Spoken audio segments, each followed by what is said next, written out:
The story began when Shin Sang-hyun, aged 55, slumped to the ground, his face weary and etched with exhaustion. He muttered to himself, his voice tinged with self-mockery, questioning what he was even doing at his age. While others his age were contemplating retirement, his life felt like nothing but a failure. At that very moment, outside the cave where he sat, 3 wyverns prowled closer, their ferocious eyes locking onto him. Their fangs bared and claws ready, they charged forward with deadly intent. Shin let out a weary sigh, forcing himself to his feet while gripping his sword tightly. A faint, bitter smile tugged at his lips as he muttered, "Damn it! Can't you even give me a moment to breathe?" Before he could react further, the wyverns dove straight into the cave. Their massive jaws tore through the narrow space, reducing it to rubble in an instant. Yet Shin wasn't afraid of them. In fact, he wasn't afraid of anything. Gathering strength in his legs, he surged forward like an arrow, heading straight for the monsters. Even as he prepared to face these deadly creatures, his mind drifted to his past. He reflected on his failures, wondering why he had fallen so far behind. The players of his generation had become legends, sword saints, sword gods, while he had become nothing more than an old man swinging a sword. At best, he was a forgetful swordsman, a title that offered little recognition. He thought to himself, "Isn't that reason enough? I had no family. I grew up in an orphanage. But even the caretaker and the other kids people I considered family were wiped out when Skyfall happened." Skyfall had been a cataclysmic event. The sky itself had split open, and monsters rained down like a storm, taking everything from him. Yet Shin had not despaired. At the brink of death, a miracle had occurred. A silver-armored warrior had streaked through the air, his sword flashing as he cleaved the wyvern, restraining Shin into countless pieces. Then, as if it were nothing, the warrior turned slightly, his voice warm and steady, asking, "Hey kid, you okay?" That childhood memory remained etched in Shin's mind even to this day. He had been saved by that symbol of power, and because of that, he had wanted to become just like them. I really gave it my all, Shin thought. So why? No matter how many monsters I cut down, I never got any stronger. I could never avenge anything. The helplessness of watching his comrades fall one by one had been burned into his soul. Back in the present, Shin had just finished taking down the 3 wyverns that had planned to turn him into their next meal. But as he had admitted earlier, his body had long reached the age of retirement. After dealing with just a few monsters, he was already gasping for air, using his sword as a crutch just to keep himself from collapsing. "Damn it, my body's really giving out on me. This is bad," he muttered, his voice trembling with exhaustion. His body shook, but this was far from over. Those 3 wyverns were just the appetizer. Suddenly the ground quaked. A deep, thunderous tremor signaled the arrival of something far worse. Shin's eyes narrowed as he slowly turned his gaze forward. Standing before him was a massive dragon, its entire body clad in gleaming crimson scales that shimmered like molten metal. The moment the dragon locked eyes with Shin, it wasted no time. It let out a deafening roar, then opened its jaws wide, gathering a blistering inferno within its mouth. The heat waves radiated outward, distorting the very air around them. Shin could only respond with a strained, bitter smile. "I have no family. My life has been one endless failure, filled with nothing but regrets. Damn it, I'm screwed. To hell with this, I want a regression," he cursed internally. But time did not wait for him. The battle raged on fiercely, and by the time it concluded, the once vibrant landscape had been transformed into a desolate wasteland, ravaged beyond recognition. The battlefield was littered with the lifeless bodies of countless dragons, a grim testament to the ferocity of the conflict. Miraculously, amidst the devastation, the protagonist, Shin, remained alive. His sword was deeply embedded in the skull of an unfamiliar dragon, marking his final victory. At that moment, a system notification appeared before him. "Congratulations! You have conquered the ancient dragon nest dungeon." However, Shin ignored it entirely. Instead, he threw his head back and let out a loud, frustrated yell toward the sky. "For God's sake, why the hell am I pushing myself this hard when I'm almost 60? He shouted. Shin Sang-yun, the nameless swordsman, was 55 years old. He had dedicated 30 years of his life to being a swordsman, yet his greatest achievement was merely ranking within the top 100 in his homeland. Considering the vast number of players worldwide, this accomplishment rendered him little more than a nameless nobody. Shifting back to Shin's perspective, after leaping off the massive dragon's corpse, he unexpectedly discovered a glowing skill book lying nearby. Surprised, he muttered to himself, "Oh, so my reward this time is a skill book? I've devoured artifacts before. Can I eat this too?" But before he could act, a sudden flash of light appeared beside him, instantly drawing his attention. Turning his gaze toward the source, he saw a spatial gate materialize before him. From within the swirling portal, a young man with golden hair, glasses, and a book in hand gracefully leaped out.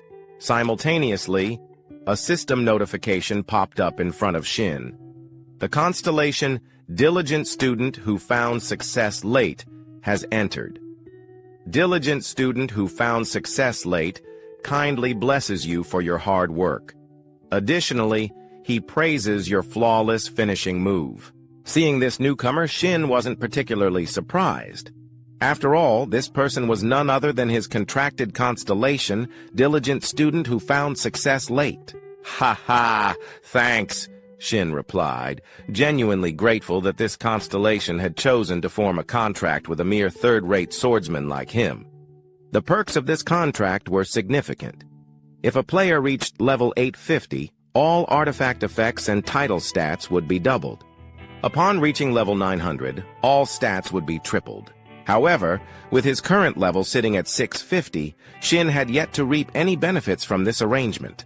Unaware of Shin's inner thoughts, the blonde constellation suddenly transformed into a chibi version of himself, floating closer and urging Shin to hurry up and consume the skill book.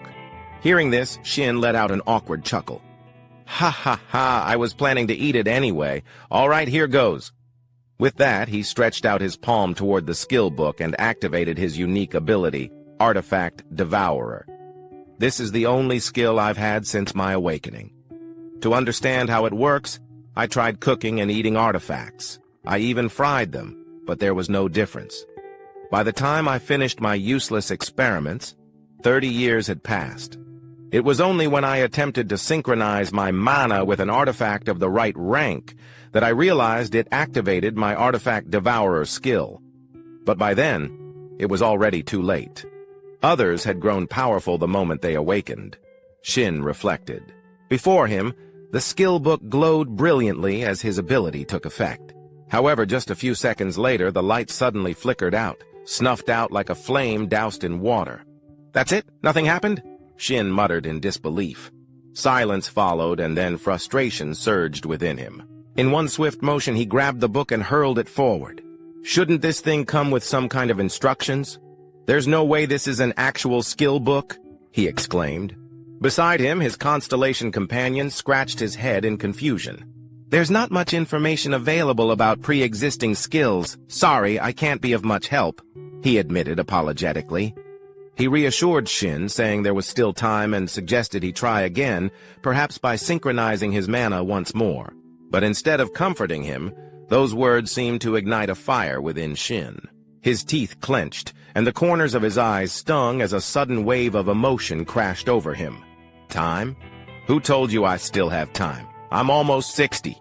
If I had a kid at 30, they'd be nearly 30 by now. And if I had them even earlier, I'd probably have grandkids already. You might not understand this because you're a constellation, but humans don't live that long." Shin snapped. Across from him, the blonde constellation paled, cold sweat beading on his forehead. I'm sorry if I said something wrong," he stammered. Back to Shin's perspective.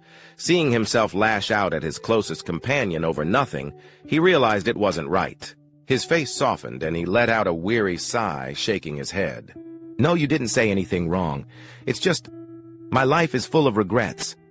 I can't forget that person's silhouette. I tried so hard to become like him, but now I'm exhausted. I'm too old." His voice trailed off, his words left hanging in the air. Hearing Shin's lament, the young constellation fell silent, deep in thought. Then, as if reaching a decision, he broke into a smile. Shin, oblivious to this, scratched his head and said, "Anyway, I was planning to retire. Take note. I'm canceling our contract. You should find someone else to play with." Before he could finish his sentence, Shin suddenly noticed the space around him distorting. The world itself seemed to bend and melt away.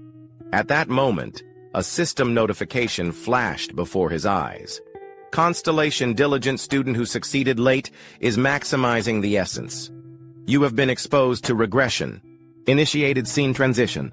The scene shifted to an outdoor interview under the bright sun. A handsome reporter with brown hair turned to the person beside him.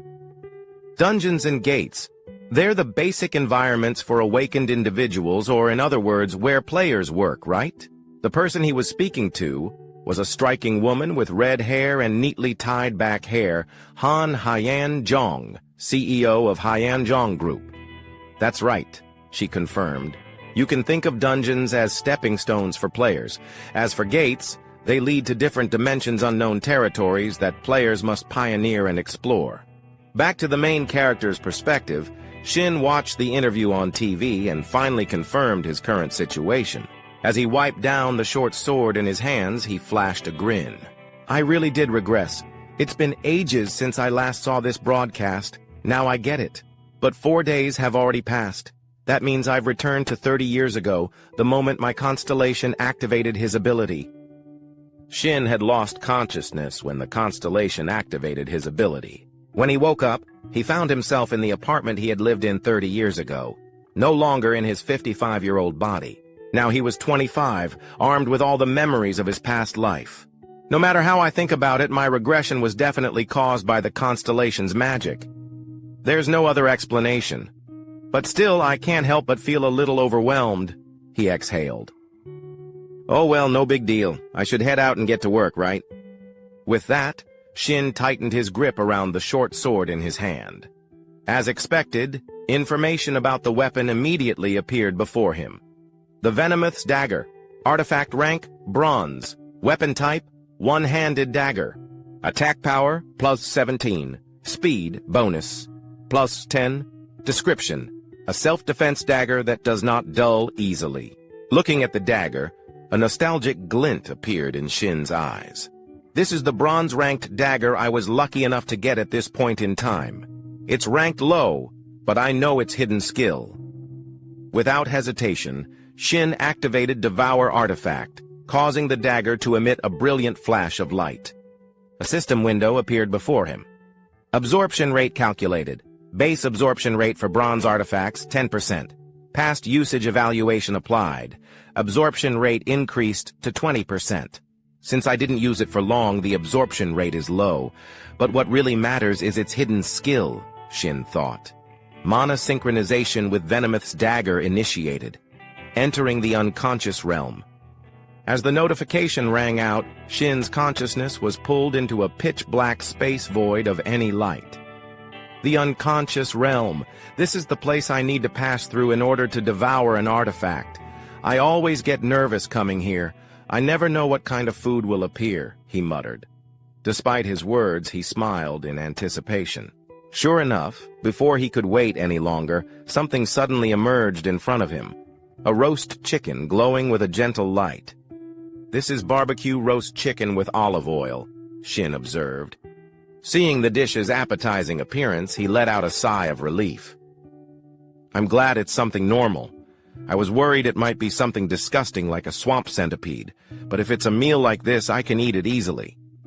Smirking, he reached out, tore off a drumstick, and took a bite. As each mouthful was swallowed, the system notifications continued. "The Venomous Dagger is being absorbed. Speed +2 acquired. New skill obtained. Phantom Step. Venomous Dagger. The absorbed artifact has been permanently erased." Just like that, after finishing the roast chicken, Shin's consciousness was forcefully ejected from the unconscious realm. He rubbed his stomach, let out a deep sigh, and nodded as he reviewed the system confirmation screen. It's a shame the dagger got destroyed. Well, I wasn't using it anyway. At least I absorbed a useful skill as planned. Now then, time to move on. Time passed quickly, and the scene shifted to a bustling city street where a massive blue portal stood tall in the center. Surrounding it were numerous awakened individuals, all preparing for the upcoming dungeon expedition. This was dungeon number 85. The awakened individuals gathered here belonged to Yoon Daek-young's team. Just then, a man dressed in work attire came rushing toward Yoon Daek-young, visibly panicked. "Captain! Captain Yoon Daek-young!" Hearing someone call his name, Yoon Daek-young paused his paperwork and looked up. "Huh? What's got the gatekeeping team leader so worked up?" The blue-uniformed man scratched his head awkwardly before replying. "Well, one of my team members got pulled out. He's a newbie who joined just 4 days ago. His name is Shin Sang-hyun." "Ah, don't worry about it," Yoon Daek-young replied nonchalantly. "Shin Sang-hyun has already been transferred to the player team." But instead of calming down, the gatekeeping team leader was stunned. His expression turned alarmed as he blurted out, "What? He joined the player team instead of the gatekeeping team? I approved the transfer myself. Is there a problem?" Yoon Daek-young admitted without hesitation. The blue-uniformed man immediately raised his voice in protest. "Of course there's a problem. He just awakened recently, and he hasn't even graduated from the player academy yet. You can't throw a kid like him into your team. If you do that, the whole squad will be unbalanced. How am I supposed to—" Before he could finish his rant, Yoon Daek-young let out a sigh and took a step forward, standing right in front of him. His piercing gaze locked onto the gatekeeping team leader. "The gatekeeping team handles all logistical matters, don't they?" Yoon Daek-young muttered. "That includes my team and the system's contribution distribution, right?" His eyes narrowed sharply, radiating an oppressive aura. The gatekeeping team leader gulped nervously, realizing the intimidating pressure exuding from Yoon Daek-young. Awkwardly scratching his head, he forced out a weak chuckle. "Ha ha, oh, of course, my apologies." With that, the man quickly scurried away. Watching the man's retreating figure, Yoon Daek-young scoffed and muttered with disdain, "Seriously, if you give those damn gatekeepers a chance to talk, this is exactly what happens. Balance? What a load of crap." Beside him, a young blonde awakened looked slightly surprised and asked, "But sir, why did you let him in? I didn't expect that at all." Hearing this, Yoon Daek-young smirked mockingly. "What, you two? Ha ha. If someone has to die, it'll be him, not us. He needs to cause trouble and die. That way, those damn gatekeepers will finally shut up, and just like that, we'll maintain our own value. Besides, what can a clueless rookie do?" Understanding the implication, the blonde subordinate burst out laughing. "Oh, ha ha! I had no idea that was your plan." At that exact moment, while they were still laughing among themselves, a voice suddenly interrupted them. "Hello. Starting today, I'll be working as a player. My name is Shin Sang-hyun." The moment he introduced himself, every pair of eyes in the area locked onto him, none of them particularly friendly. The gatekeeper team members glared at Shin, their eyes filled with resentment, while the awakened players eyed him with cunning amusement. Being stared at so intensely by so many people made Shin's scalp tingle slightly. "I expected this, but they're not even trying to hide their emotions." From Yoon Daek-young's perspective, he quickly masked his true expression and put on a bright smile. "Finally, our new recruit has arrived. Shin, right? Nice to meet you. I figured you'd be late for your first day as a player." As he spoke, his gaze shifted to the weapon Shin was carrying, and he narrowed his eyes slightly. "Oh, your weapon. Is that a longsword?" Opposite him, Shin put on a polite smile and explained, "Yes, that's right. I've learned from watching a lot of YouTube videos." Yoon Daek-young raised an eyebrow and gave a pointed reminder. "You do know that the longsword is one of the hardest weapons to wield, right?" Shin clenched his fist and responded, his voice filled with determination. "I'll do my best to protect myself. Trust me." Shin's response seemed to amuse the captain. With a wide grin, Yoon Daek-young threw an arm around his shoulder and spoke enthusiastically. "Ha ha, good spirit. That's what I like to see. A real man should have that kind of drive, just like me." After saying that, he turned to address the rest of the team. "All right, let's get this dungeon run started. Time to fight." Hearing his command, the other team members cheered loudly, raising their fists into the air. With Shin now in the group, everyone quickly checked their equipment before stepping into the massive portal one by one. Meanwhile, Yoon Dik-young stood off to the side, making sure the entire team entered in an orderly manner. As he watched Shin's back, his expression remained neutral, but inside, he was full of scorn. He learned from YouTube? What a joke! Does he think dungeons are some kind of game? Just because he awakened and became a player, he's already getting cocky. Looks like he's asking for death. A cold smirk formed in his mind as he continued. Given the conquest strategy I have in place, this orc dungeon is known as the Wailing Wall for rookies. He'll learn his place soon enough. Stupid brat. That was what Yoon Dik-young firmly believed. But just moments after stepping inside, his face turned deathly pale. Sweat began to pour down his forehead as he took in the shocking sight in front of him. Lying all across the dungeon floor in a horrifying mess were the corpses of countless orcs, completely obliterated. And the cause of this carnage? None other than Shin himself. In that instant, Yoon Dik-young's mind screamed in disbelief. This is insane! Who the hell is this guy? Orcs were creatures that almost exclusively appeared in games, novels, and fantasy films. Because they were so frequently depicted, it was easy to assume they were weak compared to other monsters like dragons. They were often portrayed as dumb, violent, and little else. This misconception led many new players, filled with arrogance, to rush into battles with orcs without a second thought. In reality, their attributes were anything but weak. On average, an orc stood around 250 centimeters tall and weighed roughly 180 kilograms. Their sheer size alone granted them overwhelming strength compared to humans, earning them the infamous nickname, the Wailing Wall. The scene shifted to the inside of a dungeon, which resembled the long corridors of an ancient fortress. As the group moved forward, a dark-haired man glanced back and reminded the protagonist, Shin Sang-yun, not to expect any special treatment just because he was new. He sternly told Shin that from that moment on, he would be on his own. Shin's eyes flickered with mild surprise, but before he could respond, the captain of the porter squad spat on the ground and scoffed from behind. The captain mocked Shin, calling him an arrogant little brat who had just awakened and was already acting like a seasoned player. For most, such words would have been deeply insulting. But Shin, having lived to the age of 55, had endured countless hardships, beatings, and the cruelties of society. He wasn't the type to take offense easily.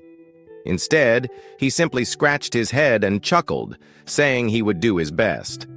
Internally, he noted that no one there seemed particularly kind to rookies. Despite Shin's lighthearted response, the dark-haired man in armor remained irritable.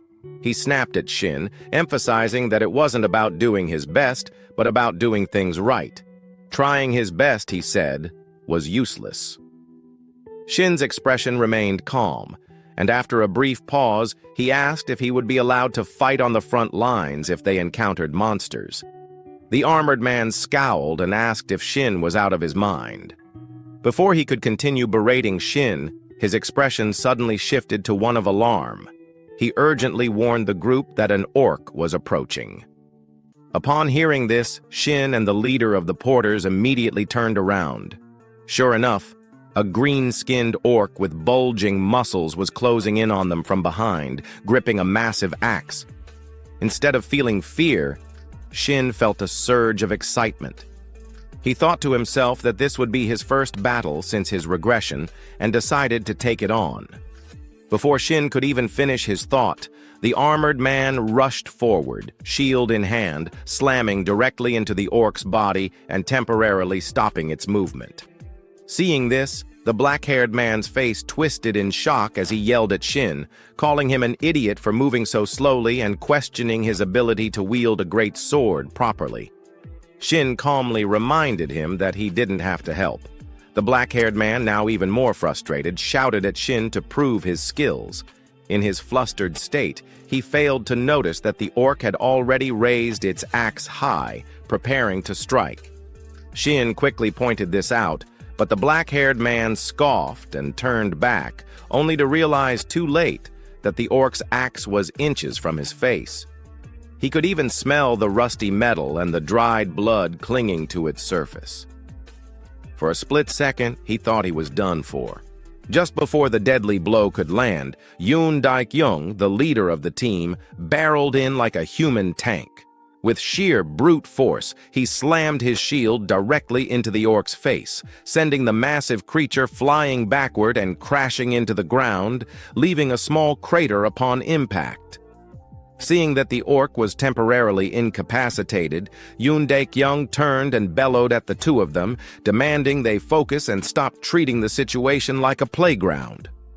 The black-haired man stammered an apology, while the others looked on, amazed by Yoon Daik-young's quick reflexes. Yoon Daik-young drew his sword and took a battle-ready stance, ordering the others to fall back as he would handle the orc. At the same time, the orc had already recovered, letting out a terrifying roar before charging forward in a blind frenzy. Its axe came crashing down against Yoon Daik-young's shield, creating a deafening clang that echoed through the air. However, Yoon Daik-young lived up to his title as the team leader. His strength was extraordinary, and the moment he blocked the orc's attack, he drove his sword straight into the left side of the monster's chest. Thick streams of green blood poured out as the orc staggered. Behind him, the rest of the team clenched their fists, their faces lit up with excitement. They murmured in awe, believing the captain had pierced the orc's heart and defeated it. However, things didn't go as expected. Despite having a sword embedded deep in its chest, the orc suddenly grinned, its expression wild and exhilarated, as if the injury were nothing more than a minor inconvenience. Letting out another deafening roar, it gripped its axe tightly and swung it forward with tremendous force. The sheer power of the strike shattered the ground beneath them, leaving a small crater in its wake. Fortunately, Yoon Daik-young had sensed the danger just in time and leapt backward to create distance. From Shin's perspective, as he watched the two muscular figures clash, his experience told him there was a problem. Yoon Daik-young was likely the highest-leveled fighter there, but at best, he was only around level 50, nowhere near strong enough to land a fatal strike on the orc. Shifting back to the battlefield, Yoon Daik-young let out a fierce battle cry, tightening his grip on his sword before launching himself forward. Seizing the opportunity while the orc was still reacting to its previous attack, he drove his blade deep into its body once more. This time, it was a perfectly executed critical strike. No matter how resilient the orc was, there was no surviving such a blow. As the massive creature finally collapsed to the ground, lifeless, the lower-ranked hunters erupted into cheers, praising Yoon Daik-young for taking down an orc by himself. Yoon Daik-young let out a small breath of relief before turning back to check on his team. He asked if everyone was all right, and the older awakened ones responded with cheerful grins, calling him seriously reliable. Just as Yoon Daik-young ordered the group to move out, eerie, blood-curdling screams rang out from the distance, immediately drawing their attention. They turned around to see an intimidating sight, a group of red-skinned orcs marching toward them, their expressions full of aggression as if they were actively seeking a fight. The orcs were well equipped, their sharp weapons glinting menacingly. Cold sweat began to trickle down the faces of the older awakened ones as they realized the severity of the situation. One of them nervously asked Yoon Daik-young what they should do now, referring to the approaching armored orcs. Taking in the enemy's numbers and their well-equipped state, Yoon Daik-young immediately began reconsidering his options. He cleared his throat and suggested that it would be best for them to retreat and ensure the team's safety. He admitted that deep down, he felt a pang of regret. Just as they had finally taken down one enemy, an entire squad of orcs appeared. Unlike the others, who were paralyzed by fear, Shin's eyes lit up at the sight of the approaching monsters. Without hesitation, he made a bold suggestion, asking if he could give it a shot. His words instantly earned him a series of outraged glares from the weaker hunters around him. They exclaimed in disbelief, questioning whether Shin Sang-hyun had lost his mind. On the side, Yoon Dek-young, the captain, apologized, admitting that he should have trained Shin properly before bringing him to the battlefield. He let out a deep sigh and tried to reason with Shin, acknowledging his excitement about awakening. However, before Yoon could finish his sentence, Shin had already gripped his greatsword and launched himself forward like a gust of wind. The entire group stood frozen in shock. Yoon Dek-young called after him, warning that he was going to get himself killed. Contrary to everyone's expectations, the moment Shin closed the distance, he swung his greatsword with a single devastating strike, effortlessly slicing a young red-skinned orc clean in half. For a brief moment, an eerie silence blanketed the battlefield. Only Shin's voice broke through as he remarked how amazing greatswords were. Behind him, after several seconds of stunned silence, the so-called weaker hunters began sweating profusely. Their eyes filled with disbelief, as if they had just witnessed a prehistoric beast come back to life. They muttered among themselves, questioning what had just happened. An elite orc had been cut in half, and even with a greatsword it seemed absurd. Ignoring their murmurs, Shin casually rested his greatsword on his shoulder and chuckled, wondering if he was still level 1. He commented that his swing hadn't been as smooth as he wanted. A display of his player information appeared. Name, Shin Sang-hyun, level 1, title, None, constellation, None, unique skill, artifact absorption, artifacts consumed, 1, health 25, energy 20, experience 40. On the other side, the remaining orcs clenched their teeth, veins bulging across their furious faces as they watched their comrade get effortlessly cut down. Then, as if some unspoken command had passed between them, they all roared in unison and charged at Shin like rabid dogs lunging for a bite. Seeing this, Shin tightened his grip around his sword, his voice cold and unwavering. He stated that his level might be low, but he had experience to spare. In a blur, both sides dashed past each other. With a single, almost effortless swing of his great sword, Shin sliced through the orcs with ease, their bodies cleaving apart like fragile dolls. However, at that very moment, an orc wearing a bone mask lunged at him, its sharp axe arcing through the air, aiming straight for Shin. Without breaking a sweat, Shin twisted his body slightly, sidestepping the strike with minimal movement. Then, in one swift motion, he swung his sword upward, severing the orc's arm and splitting its face in two. He scoffed, his voice dripping with amusement, asking if the orc had any idea how many monsters like it he had killed in his younger days. Meanwhile, the awakened hunters in the back could only stare in utter disbelief. Someone muttered in shock, questioning if that was really Shin Sang-hyun. They speculated that he might just wipe out all of them at this rate, calling the situation insane. Back on the battlefield, Shin now stood face to face with the leader of the orc squad. He declared that only the orc warlord remained, his eyes locked onto his final opponent. Unlike the others, this orc was a towering figure, dwarfing even the already massive members of its species. But it wasn't just its size that made it dangerous. It was clad in full armor, heavily equipped for battle. The warlord scanned the battlefield, its bloodshot eyes taking in the remains of its fallen kin.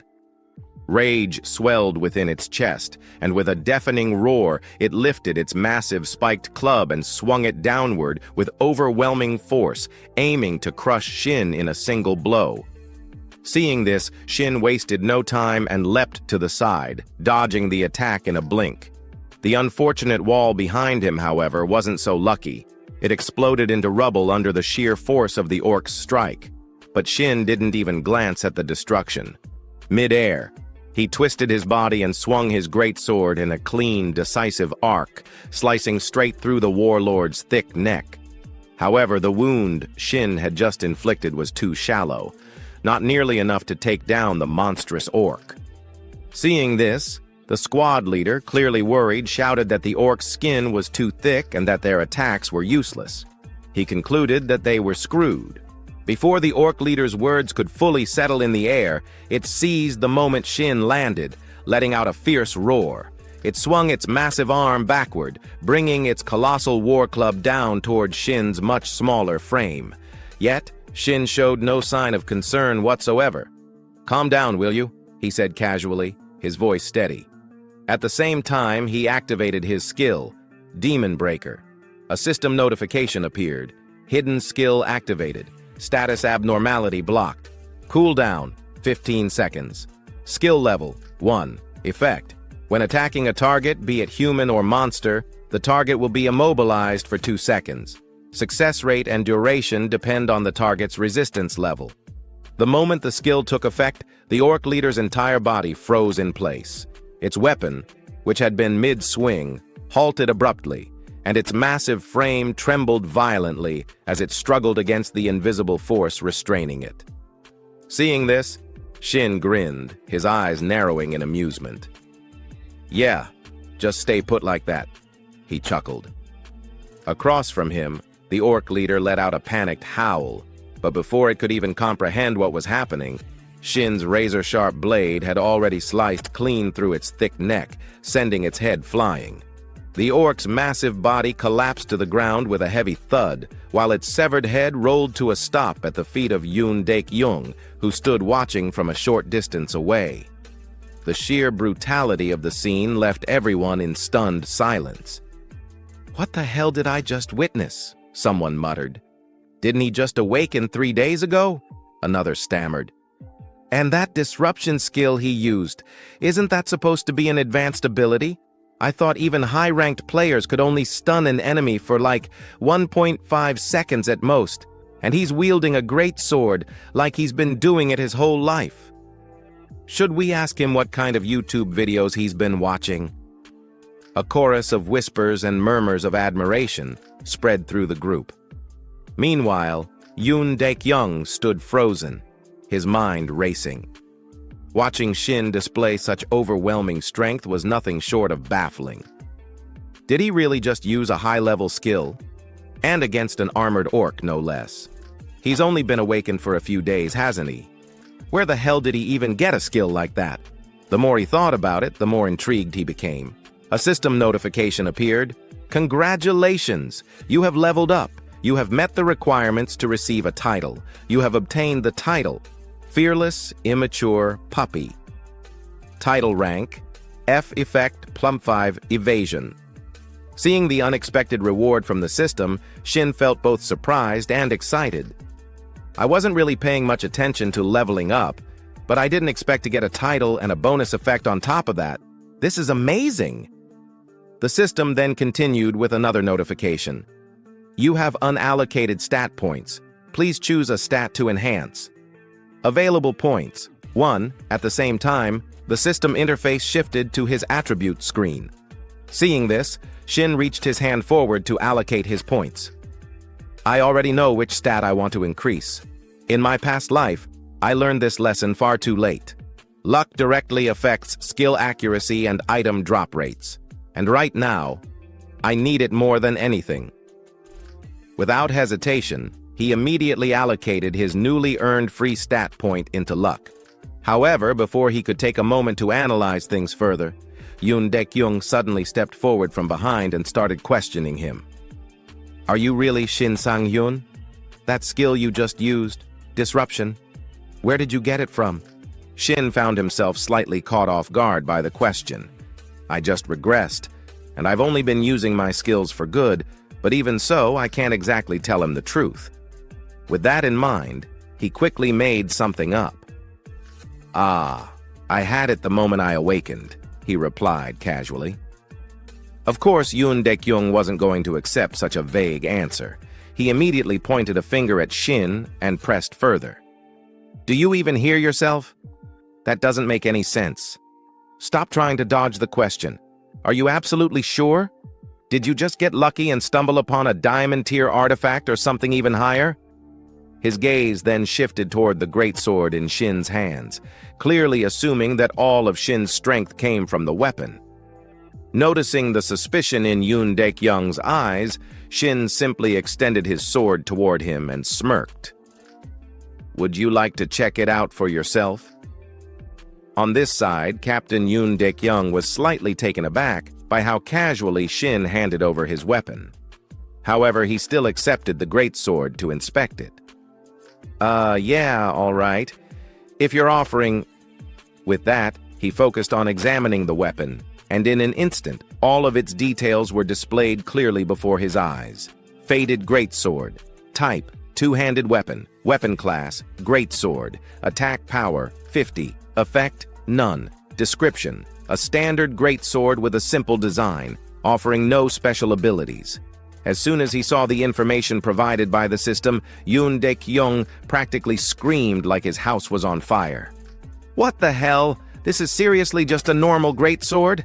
That means that skill was really yours?" His jaw clenched, and veins started to pop on his forehead as he silently cursed in his head. "Son of a... I've been raiding dungeons for 2 damn years, grinding my way up to level 50, and my skills still aren't as good as his. If this keeps up, then the reward distribution today..." Before he could spiral any further, a teammate suddenly shouted, "Captain, the sub-boss just showed up." Hearing that, the rest of the team turned their eyes toward Yoon Daek-young, waiting for his command. His face darkened slightly, but he quickly gave out orders. "All right, let's move then." He turned to Shin and said, "Thanks to you, we had an easier time clearing out those small fry. But don't get cocky and end up dead. A flashy skill like yours won't do jack against the demonic orc we're about to face." Shin tilted his head slightly, finding Yoon Daek-young's attitude a little strange. However, as if remembering something, a smirk slowly formed on his lips. I almost forgot why I joined this team right after regressing. This team distributes rewards based on contribution." With that, he suddenly called out, "Hey, Captain!" Yoon Daek-young turned back with a frown. Shin flashed a bright grin and asked, "If I kill the demonic orc myself, can I take the artifact as my reward?" The red crystal was a rare loot that could only be obtained by defeating the demonic orc. Even then, it was known to be incredibly difficult to acquire. No, rather, the drop rate was absurdly low. However, in his past life, after his team had failed to take down the demonic orc, Shin had witnessed another team successfully obtaining the red crystal. He still remembered that moment vividly, the sight of the victorious party standing over the slain demonic orc, holding the precious crystal in their hands. One of the team members had exclaimed in amazement, congratulating their captain and asking how he had managed to get such a valuable item. The crystal was worth a fortune at the market and was known to be the only artifact possessing the delay skill. As they stared at it with eyes full of greed, their captain, looking slightly uncomfortable, had waved them off and told them to calm down, complaining that they were practically spitting all over him. The delay skill was precisely what Shin desperately needed at that moment. Brushing aside the memories, he returned to the present and repeated his request. His words left the entire team momentarily stunned. Noticing their reaction, he quickly elaborated on his reasoning. He reminded them that their team distributed rewards based on contribution. So, if he managed to kill the boss himself, there should be no issue. At this, Yoon Daek-young fell silent. The pause in conversation made a drop of sweat trickle down Shin's face. He knew he needed the delay skill as soon as possible. It was crucial for the events that were about to unfold. But to the others, he must have seemed like an arrogant rookie, trying to take on more than he could handle. There was no way they would take him seriously. As expected, 2 of the weaker team members, oblivious to their own lack of strength, glared at him with contempt. They accused him of being out of his mind and demanded to know who he thought he was. Killing a few orcs had clearly made him overconfident, and now he was talking about loot distribution as if he had already earned a right to it. Before they could continue, Yoon Daek-young calmly raised a hand, silencing them. He then turned to Shin with a sharp gaze and stated his terms. If they failed to defeat the boss, then, and only then, would Shin be allowed to enter the dungeon and take it on himself. His warning was clear: but just the fact that Yoon Daek-young agreed to distribute loot based on contribution was enough to make Shin feel relieved. It had been easier than he expected. To confirm, Shin asked again if that meant he would be sitting out of this fight. Yoon Daek-young, clearly irritated, snapped at him to do whatever he wanted before turning away and marching ahead. Deep down, he despised Shin's attitude. To him, Shin was just an arrogant upstart acting high and mighty simply because he had one overpowered skill. Yoon Daek-young was determined to clear the dungeon himself and prove that experience was what truly mattered on the battlefield. Fueled by that resolve, Yoon Daek-young raised his hand and pushed open the massive door in front of them. Inside the dimly lit chamber, a towering orc wielding an enormous battle axe awaited them. At that moment, a system notification appeared for the party. You have entered the mid-boss's chamber. The demonic orc berserker was unlike any of the orcs they had fought before. It stood massive and muscular, its purple skin rippling with sheer brute strength. Curved, goat-like horns jutted out from its skull, and embedded deep within its chest was a gleaming red crystal. Heavy iron chains wrapped around its body, clinking ominously as it moved. This was the mid-boss, the bloodthirsty demonic orc. Seeing the beast's menacing form, Yoon Daek-young's expression turned serious. He gripped his sword tightly and barked out commands, instructing the team to prepare for battle and surround the creature, attacking from behind. Though the monster was intimidating, Yoon Daek-young wasn't particularly worried. Yoon Daek-young had heard rumors about the boss they were about to face. It looked formidable, but word had it that it was actually easy to bring down. He found it amusing that Shin Sang-yeon wouldn't even get the chance to fight it solo. Just picturing Shin's shocked and helpless face as they took down the boss brought a smirk to Yoon Daek-young's lips. However, fantasies remained just that. Fantasies. Reality hit hard and fast. Snapping back to his senses, Yoon Daek-young shouted that he would take the lead. At his command, the entire team charged forward, using him as the spearhead against the bloodthirsty demonic orc. Moments later, all of Yoon Daek-young's hopes of victory had crumbled. As he slowly regained consciousness from his dazed state, he mumbled in disbelief, struggling to process what had just happened. Nearby, Shin stood casually against the dungeon wall. Seeing Yoon Daek-young wake up, he merely clicked his tongue and shook his head, remarking that he had been slightly worried when the team rushed in like that, but he never expected them to charge straight at the boss like idiots. He muttered to himself that this was exactly why they had failed in his past life as well. Meanwhile, the other surviving party members hurried to their fallen leader, scrambling to help him up. Panic filled their voices as they anxiously asked what they should do next, fearing that if things continued like this, they would all be dead. Yoon Daek-young, however, remained silent, his gaze locked onto the demonic orc ahead. His brow furrowed in confusion. Why were not just this boss but even the previous orcs so unbelievably strong? Cursing under his breath, he admitted to himself that he never should have trusted the market intel. Gritting his teeth, he made a bitter decision. They needed to retreat. There was no way they could win today. But just as he prepared to issue the order, something caught his attention. Out of the corner of his eye, he noticed Shin still standing there, arms crossed, a relaxed smile on his face. A sick feeling churned in Yoon Daek-young's stomach. That look, that attitude, Shin still wanted to fight. Unlike Shin's unshaken demeanor, a blonde-haired party member was visibly seething, grinding his teeth in frustration, as if Shin owed him money. He exploded in anger, demanding to know if Shin was insane and questioning what was wrong with him.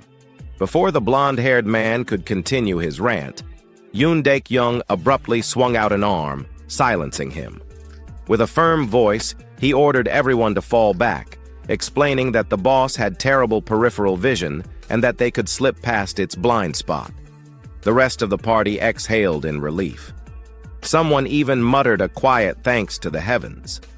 As Yoon Dek-young turned away, blood dripping down his face, he cast one last glance at Shin. He warned him that if he died, he had only himself to blame. In response, Shin let out a faint chuckle. Slowly drawing the sword from his back, his voice remained steady, filled with confidence. He reassured Yoon Dek-young that there was no need to worry. He had no intention of dying that day. Facing the bloodthirsty, demonic orc across from him, Shin steadied himself. As if sensing the killing intent radiating from him, the monstrous orc boss clenched its massive battle axe tightly, its eyes burning with fury. Without hesitation, it charged forward like a raging tank, exuding an overwhelming aura of aggression. Seeing this, Shin took a deep breath, his grip on the sword instinctively tightening. A thought flashed through his mind. If this fight were purely about stats, he wouldn't stand a chance. But with all the experience he had accumulated, that was no longer an issue.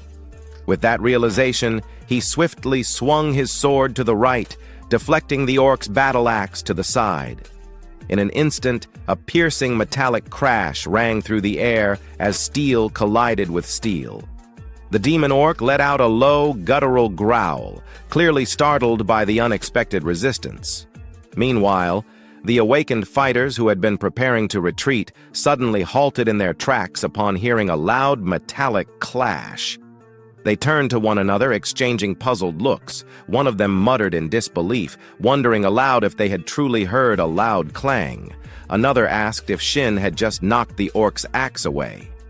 Back on the battlefield, Shin flexed his now numb wrist and let out a casual complaint, remarking that his hand had gone numb. He noted that he could only deflect strikes, not counter them. Then, as if spotting something fascinating, his gaze locked onto the glowing red gemstone embedded in the demon orc's chest. A smirk spread across his face as he muttered that it had been a long time since he had seen that gemstone. He referred to it as the ultimate combo, his interest in it evident. Shin's obsession with the red gemstone was not without reason. It possessed a special effect that, when combined with his delay skill and the title skill Demon Crusher, could create something truly terrifying. At present, Demon Crusher's stun effect lasted for only 2 seconds, which was already useful but difficult to improve. However, with his core skill, Artifact Devourer, he had the ability to merge the effects of different abilities. This gave him an idea. What if he could stack the stun effect from Demon Crusher? He realized that this could lead to the perfect skill combination, an infinite stun lock. If he could obtain delay, this possibility would become a reality. The mere thought of paralyzing enemies endlessly while they remained completely helpless sent waves of excitement surging through him. His smirk widened as he confidently raised his sword and taunted the monster, asking what it was waiting for. As if understanding his provocation, thick veins pulsed across the demon orc's forehead like writhing worms. With an ear-splitting roar, it launched itself straight at Shin, its monstrous energy surging as it prepared to strike with devastating force. However, this was exactly what Shin had been hoping for. He thought to himself that it was perfect, just what he wanted. If the monster charged at him recklessly, he would have the perfect chance to uncover its weaknesses. With that thought, Shin charged forward without hesitation. His sword sliced cleanly across the orc's side, leaving behind a deep wound. Thick streams of dark purple blood spurted from the gash, spilling onto the battlefield. At the same time, he activated his Demon Crusher skill. The demonic orc froze in place, stunned for 2 whole seconds. Its trembling hands could no longer grip its battle axe, and the massive weapon slipped from its grasp, crashing into the ground and forming a small crater upon impact. The other awakened fighters watching from behind stared in shock, their eyes practically popping out of their heads. One of them muttered that it felt like watching a scene from a fantasy movie, struggling to comprehend what they were witnessing. Another expressed disbelief that the Demon Crusher's stun had actually worked on a mid-tier boss, calling it overpowered. Yoon Daek-young, unable to process the situation, mumbled under his breath in astonishment. Meanwhile, Shin let out a smug chuckle. He acknowledged that orcs were simple-minded, but pointed out that this was a demon orc. However, before he could finish his sentence, his voice suddenly cut off. Against all odds, the demon orc had already shaken off the stun effect and launched a vicious kick straight at him. Reacting on instinct, Shin raised his greatsword just in time, using it as a shield to absorb the blow. Even so, the sheer force of the impact sent his body flying backward. His sword dragged across the ground, carving a deep groove into the battlefield. As he steadied himself, his brows furrowed in frustration. He cursed under his breath, realizing that he had forgotten about the orc's regeneration ability. His gaze locked onto the wound he had inflicted, only to find that it was no longer there. A faint green glow pulsed across the demon orc's body, and within seconds, the deep gash had completely healed. The worst part was that this very same regeneration ability had allowed the demon orc to break free from the stun effect far earlier than expected. Shin clenched his jaw, acknowledging that the battle was going to be far tougher than he had initially thought. He needed 15 seconds before he could stun the monster again. That was why he had needed delay. However, if he could not keep the orc stunned, he resolved to take it down the old-fashioned way. The battle raged on. Across from Shin, the demonic orc tightened its grip on its battle axe once more, its bloodlust burning hotter than ever. The wounds Shin had inflicted only served to enrage the beast further. Now, the monster had only one thought in its mind: to crush him. A swift and decisive victory was all it desired. Yet again, the demon orc swung its mighty axe, but Shin deflected the attack effortlessly. He barely twitched a muscle as he guided the attack downward, burying the axe into the ground with a casual flick of his sword. With a grin, he remarked that this was easier than he had expected. And so, their clash continued, sword against axe. Each attack sent shockwaves rippling through the air, shaking the battlefield. Meanwhile, among the spectators, doubt was beginning to take hold. A blonde awakener stood off to the side, seemingly uninterested in the fight. Instead, he turned toward his commander and urged him to leave, insisting that even that bastard's skill was proving useless.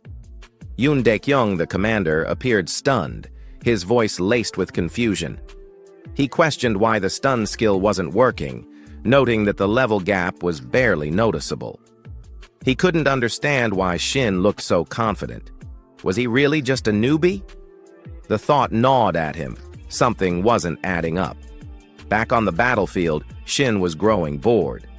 Deciding it was time to finish the fight, he acknowledged that he had been in situations like this before. If he wasn't strong enough, he simply had to put everything into a single decisive strike. Forget slashing the enemy apart. He would use their own power against them.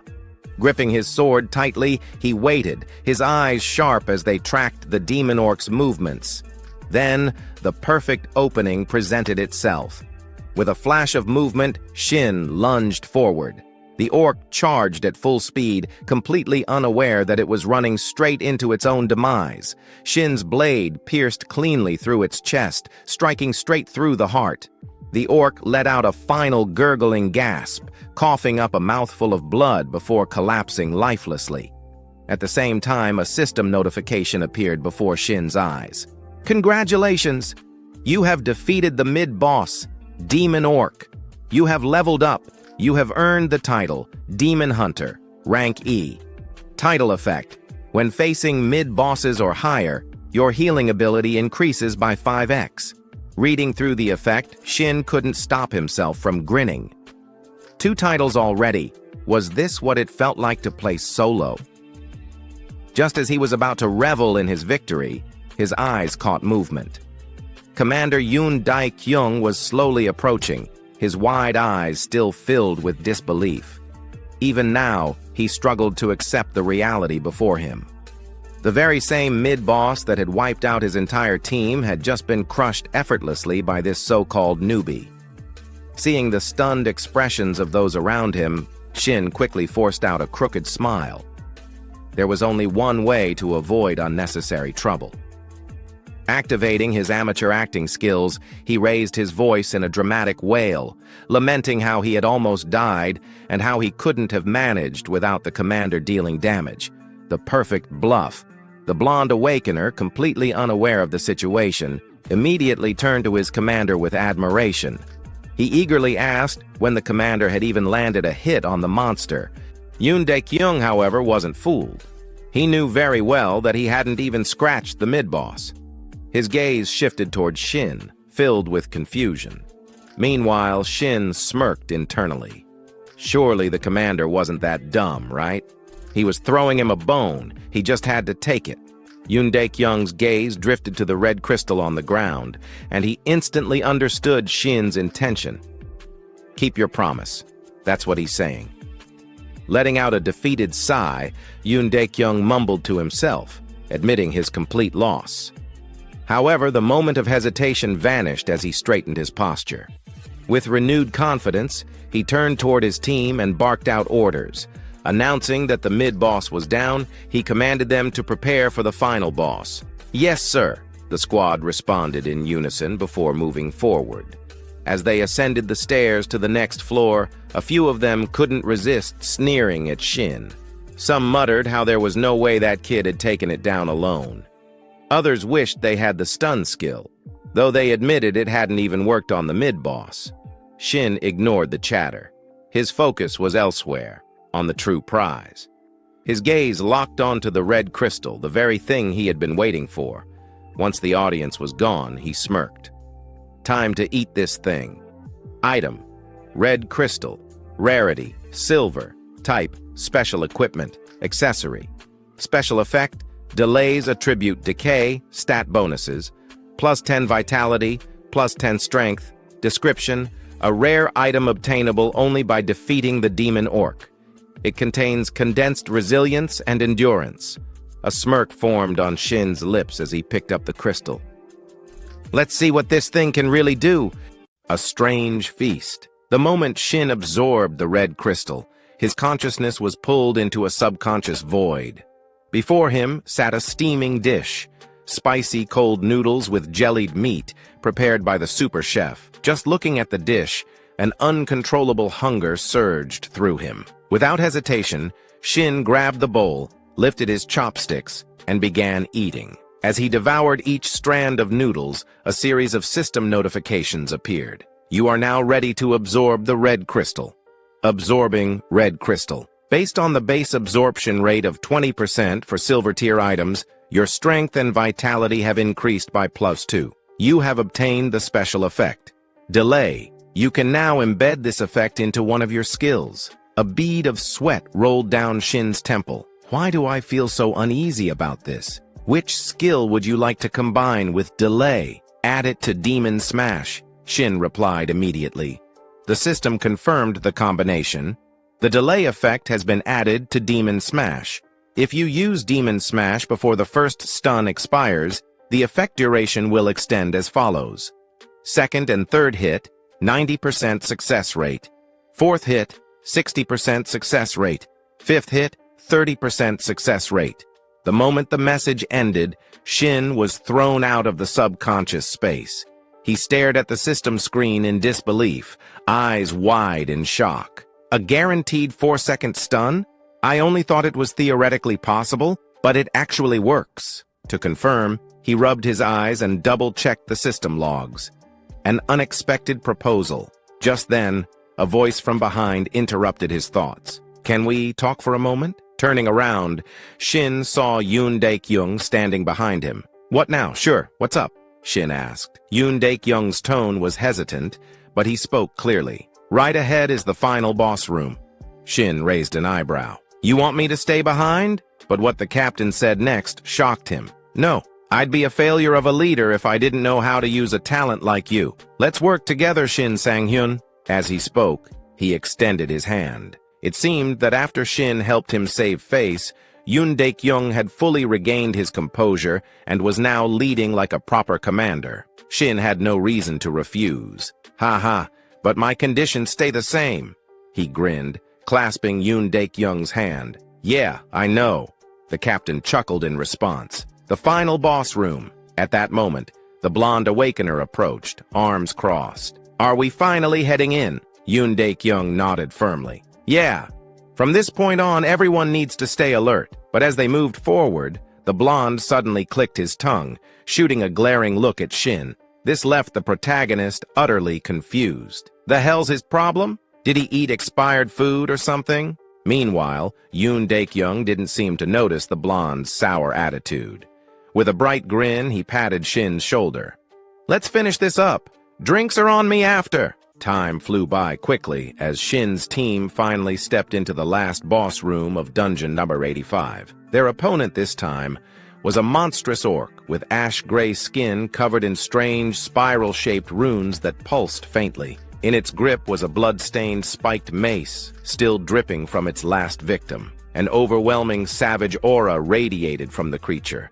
This was the final boss, the frenzied orc, a captain's resolve. From Yoon Daek-young's perspective, after witnessing the sheer power of the previous boss, the demonic orc, he no longer underestimated this dungeon. A cold sweat dripped down his face as he took a determined step forward, looking at Shin. I'll go first. However, before the captain could recklessly charge in and get himself obliterated, Shin unsheathed his sword and shook his head. Stay close to me. Yoon Daek-young hesitated. Right now, you shouldn't. But before he could finish, Shin exhaled deeply, lost in thought. The frenzied orc has lower skill resistance than the demonic orc, which means it's easier to stun. As long as I stay calm and attack properly, this shouldn't be a problem. But stay close to me. Since when did I start saying things like that with such confidence? Back then, I was always scared. Even when I grew older, I barely managed to survive. I can't live like that again. I have to change my weak past and my future. And to do that, I'll show everyone here my overwhelming strength. An overwhelming display. With that resolve burning in his heart, Shin swung his sword down, slashing deep into the frenzied orc's torso. The wound tore from its abdomen to its shoulder, causing the beast to howl in agony. Without hesitation, Shin activated his skill. Demon Smash! A shockwave of force crashed into the orc, leaving it staggered and unable to move. It's stunned for 4 seconds, he shouted. Without missing a beat, Yoon Daek-young rushed forward, leading the charge. Now get him! With the boss completely immobilized, the entire team unleashed a relentless barrage of attacks, overwhelming the beast before it could even showcase its strength. And just like that, before the orc could land a single devastating strike, it collapsed. Dead.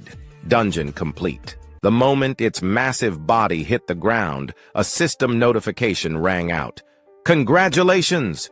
You have defeated the final boss, the frenzied orc. Congratulations! You have completed the dungeon of the Red Orc Altar. Recognition and a glimpse of the future. As the lifeless body of the frenzied orc lay in a pool of its own blood, some members of the party couldn't help but remark, wasn't this dungeon way too easy? I didn't even have to use a single potion. Another adventurer chimed in, grinning. See? I told you that stun skill was amazing! Meanwhile, a group of porters huddled together, whispering among themselves while stealing glances at Shin. Do you think he has his own gate? Should I ask him? Huh? I was about to ask first. So what? I need to make a living too. Another porter scoffed. Their team captain retorted, shaking his head. A fast-changing world. Observing how quickly people's attitudes shifted, Shin couldn't help but feel a little dizzy. These guys flipped sides so fast, I wasn't even planning to do anything for them. Just as he finished that thought, a series of system notifications appeared before his eyes. Congratulations! You have leveled up. You have obtained the rank D title, Overwhelming Power. Effect: status effect durations are increased by 10%. Reading the title description, Shin nodded in satisfaction. Not bad. A 4.4-second stun? That's crazy. In my past life, I never earned a single title. But as he thought about that, his expression darkened slightly. Even so, this is nothing compared to him, Dugansu, the demon sword, the title collector, the perfect blade, the greatest swordsman in South Korea, a legendary player with countless titles. Only 2 years after the player era began, he had already surpassed level 500. Long before Shin's regression, he had always looked up to him, a warrior he deeply respected. But now, maybe I won't fall behind this time. If I start pushing myself now, maybe, just maybe, I'll have a chance. As his determination blazed within him, Shin's nostrils flared slightly, releasing a faint puff of white steam. The sudden sight startled the porters behind him. Even Yoon Daek-young couldn't help but raise an eyebrow and ask, "What are you doing?" Snapping out of it, Shin coughed awkwardly. "Ah, nothing. Just stretching." Yoon Daek-young didn't press further. Instead, he reached into his inventory and pulled out a small ring, tossing it to Shin. "Here, you did great. Take it." Catching the ring, Shin was genuinely surprised. "Wow, did someone possess you?" Yoon Daek-young gave a sheepish smile. "Hey, give me some credit. You really carried the team this time. Still, isn't this a bit much?" Daek-young shrugged nonchalantly. "It's just a bronze-tier item. I can afford to be generous." Shin smirked. "You're a little too honest for your own good, you know." Yoon Daek-young waved him off with a laugh. "Hey, if it were expensive, I wouldn't have given it to you." But even as he spoke, a silent thought lingered in his mind. "I gave this to you because from now on, we'll probably never cross paths again. Like it or not, even I have to admit it, you live in a completely different world from the rest of us now." As Shin and Yoon Daek-young continued to laugh and chat, neither of them noticed the blonde-haired man standing behind them, biting his lip in silent fury. His eyes burned with resentment as he glared at them. "He cares more about that bastard just because he showed off his skills a few times? I've served him for so long, and yet this is how he repays me? This is unfair, completely unfair." A cold, murderous thought crept into his mind. Screw this. They should both just die. Without hesitation, he pulled out his phone and dialed a number. Time quickly passed, and the scene transitioned to Shin's apartment in Jamsil-dong, Sampa district. Sitting in front of his desk, Shin grinned from ear to ear as he checked his bank account. "This is insane. Now, this is why I became a player." A notification flashed on the screen. "Transaction complete. 200 coins received. The main exchange gate alone gives me 200 coins per day?" Shin chuckled, rubbing his chin. "Looks like he gave me twice the amount compared to the others, plus an extra bonus. Damn, I hit the jackpot." He put his phone down and turned his gaze toward the ring resting on the table. Frenzy ring. Rank, bronze, type, accessory, special effect, lightweight, attributes, strength, +10, description. A ring that can only be obtained from the frenzied orc. It causes the wearer to enter a state of rage. Special effect, lightweight. Consumes 1 mana per second to reduce the perceived weight of all equipped artifacts to 1 gram. Reading through its stats and effects, Shin couldn't help but admire its potential. Even though it's just a bronze-tier item, I can't believe I got a free artifact with lightweight. His eyes glinted with understanding. Now I see why it's normally classified as silver. Most players exhaust their mana after just a few swings of their sword, but using 1 mana per second just to lighten their equipment?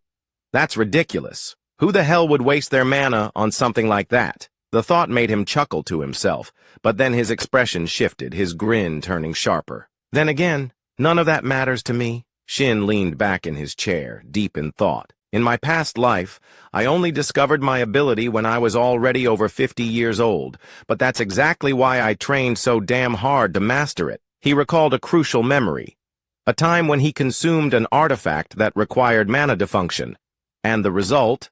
The penalty effect disappeared. Artifacts that drained mana always had a drawback, a side effect that made them difficult to use. But for Shin, when I absorbed them, the penalties vanished completely. Who cares about the drawbacks? The more abilities I collect, the better. With that thought in mind, he reached forward and placed his hand on the ring. A faint blue light began to swirl around his fingertips. Then, without hesitation, he started the absorption process. Meanwhile, at the H-Soul nightclub in Gangnam, the atmosphere was thick with smoke, alcohol, and the heavy beat of music. Amidst the neon glow, the blonde-haired man from Yoon Daek-young's party lounged in a private booth, his arm draped around a beautiful woman. but he wasn't enjoying the moment. He was ranting. "I'm telling you, it's true! That bastard has a stun skill that lasts for 4 whole seconds!" His voice was loud, too loud. Across from him, a thuggish-looking man narrowed his eyes in irritation. "Oi, who the hell do you think you're raising your voice at?" The blond man immediately shrank back, bowing his head. No, I'm sorry," the thug scoffed, his expression full of disdain. Then he leaned forward, eyes gliding dangerously. "So what? You want me to take revenge for you?" The blond man shook his head violently. "No, but I swear he's cheating. He even used multiple stun items." Before he could continue, the thug suddenly slammed the table. "Then what the hell do you want from me, you idiot?" His voice boomed through the room, making the surrounding clubgoers flinch. "I'm in the middle of business here, and you're wasting my time with your whining." The blond man gulped, but then he added, voice trembling, "But Yoon Dae-kyung seems to like him a lot." That got the thug's attention. His lips curled into a smirk. "Oh, so you do want revenge after all?" Meanwhile, not far from the booth, a blonde-haired woman leaned in close to a man with an eye patch, whispering seductively into his ear. "You're not close to that guy, are you? He looks like a total loser." "Ha ha ha ha, Tilda," the one-eyed man chuckled, then straightened up. He wanted to impress the woman, so without hesitation he called out, "Hey!" The blond man turned toward him, but before he could even react, schlick! A cold flash of steel, then pain. His left ear hit the table with a wet thud. Blood spurted from the side of his head as he screamed, clutching his wound, his entire body convulsing in agony. But the one-eyed man simply smiled. "Who do you think we are, huh?" He leaned down, lightly slapping the blond man's tear-streaked face. Then, in a voice as cold as ice, "You thought we were your personal errand boys?" The blond man trembled, his eyes wide with fear. The one-eyed man sneered. "Then you better pay the price." He grabbed a glass of alcohol from the table and poured it over the fresh bleeding wound. The blond man howled in pure agony, writhing as the liquor burned through his exposed flesh. But the one-eyed man just laughed, thoroughly enjoying the sight. Then, with a casual tilt of his head, he asked, "Now, tell me, where the hell is this bastard you're talking about?" Time passed quickly, returning to Shin's current situation. He was still completely unaware that the blonde-haired guy and a group of thugs had set their sights on him. So, for now, he remained relaxed, strolling leisurely without a care in the world. Taking a seat near the staircase, Shin let out a weary sigh. Just remembering the taste of the food he had eaten earlier was enough to make his stomach churn. The mere thought of it made him feel nauseous, like he was about to throw up any second. Who the hell would have guessed that cold cucumber soup could come out of the Ring of Frenzy? Cold Eastern cucumber soup, the ultimate killer of anyone who dares to eat it. My stomach is turning inside out right now. But as they say, there's always light at the end of the tunnel. At that thought, he casually twirled the massive greatsword in his hand, effortlessly spinning it like a windmill despite its insane weight. All of this was thanks to the lightweight effect he had obtained from the Ring of Frenzy. Lightweight, a special passive effect with no cooldown, and due to his artifact devourer skill, the original mana consumption penalty of the ability had been completely removed as a side effect. However, the lightweight effect had been nerfed. Now, instead of completely negating weight, it simply set the weight of all artifacts to a fixed 100 grams. Well, I guess I'll be using this greatsword for now. But what if I accidentally drop it? That would be a disaster. All right, next up. As he spoke, Shin quickly pulled up his status window. Gazing at his current stats, Shin reminded himself of his next step. I need to start drawing the attention of the constellations. A player could only have one constellation, so he had to choose carefully. If possible, I want a constellation that matches my strongest stat. That means luck. But then he let out a small sigh. Well, at the moment, I don't have any outstanding stats that would attract them. I guess all I can do for now is train. With that thought, Shin slowly stood up, his eyes locking onto the countless training dummies lined up ahead. Time to get to work. Days later, at this moment, Shin had just arrived at an unfamiliar location, having driven there himself. The moment he stepped out of the car, his face was completely pale, as if he was about to drop dead at any second. I seriously thought I was going to die back there. I guess 3 days of non-stop training plus a long road trip was way too much. Well, at least I got a new skill out of it, so I guess it was worth it. As he spoke, Shin twisted his torso left and right, stretching his body a little to shake off the fatigue. The new skill he had acquired was ambidextrous sword mastery, basic passive ability for swordsman. Skill level 1. Description: increases adaptability with all types of swords, excluding short swords and one-handed long swords. Now, as for the place Shin had come to, this was none other than Dungeon Number 1, a solo-player exclusive dungeon. Looking at the glowing blue portal before him, a faint smile appeared on his lips. Today, I get to go all out by myself. No more worrying about people staring at me like I'm some kind of freak. Not only that, but getting access to a solo dungeon like this usually meant waiting in line for months. I should be glad I managed to slip in through the cracks. Just as he was about to step forward, he suddenly paused. His gaze shifted toward the distance behind him, and his expression darkened. A black car sat idly in the distance, parked in complete silence. It had been following him for quite some time now, and at this point, Shin was sure of it. I can't believe they actually followed me all the way into the damn forest.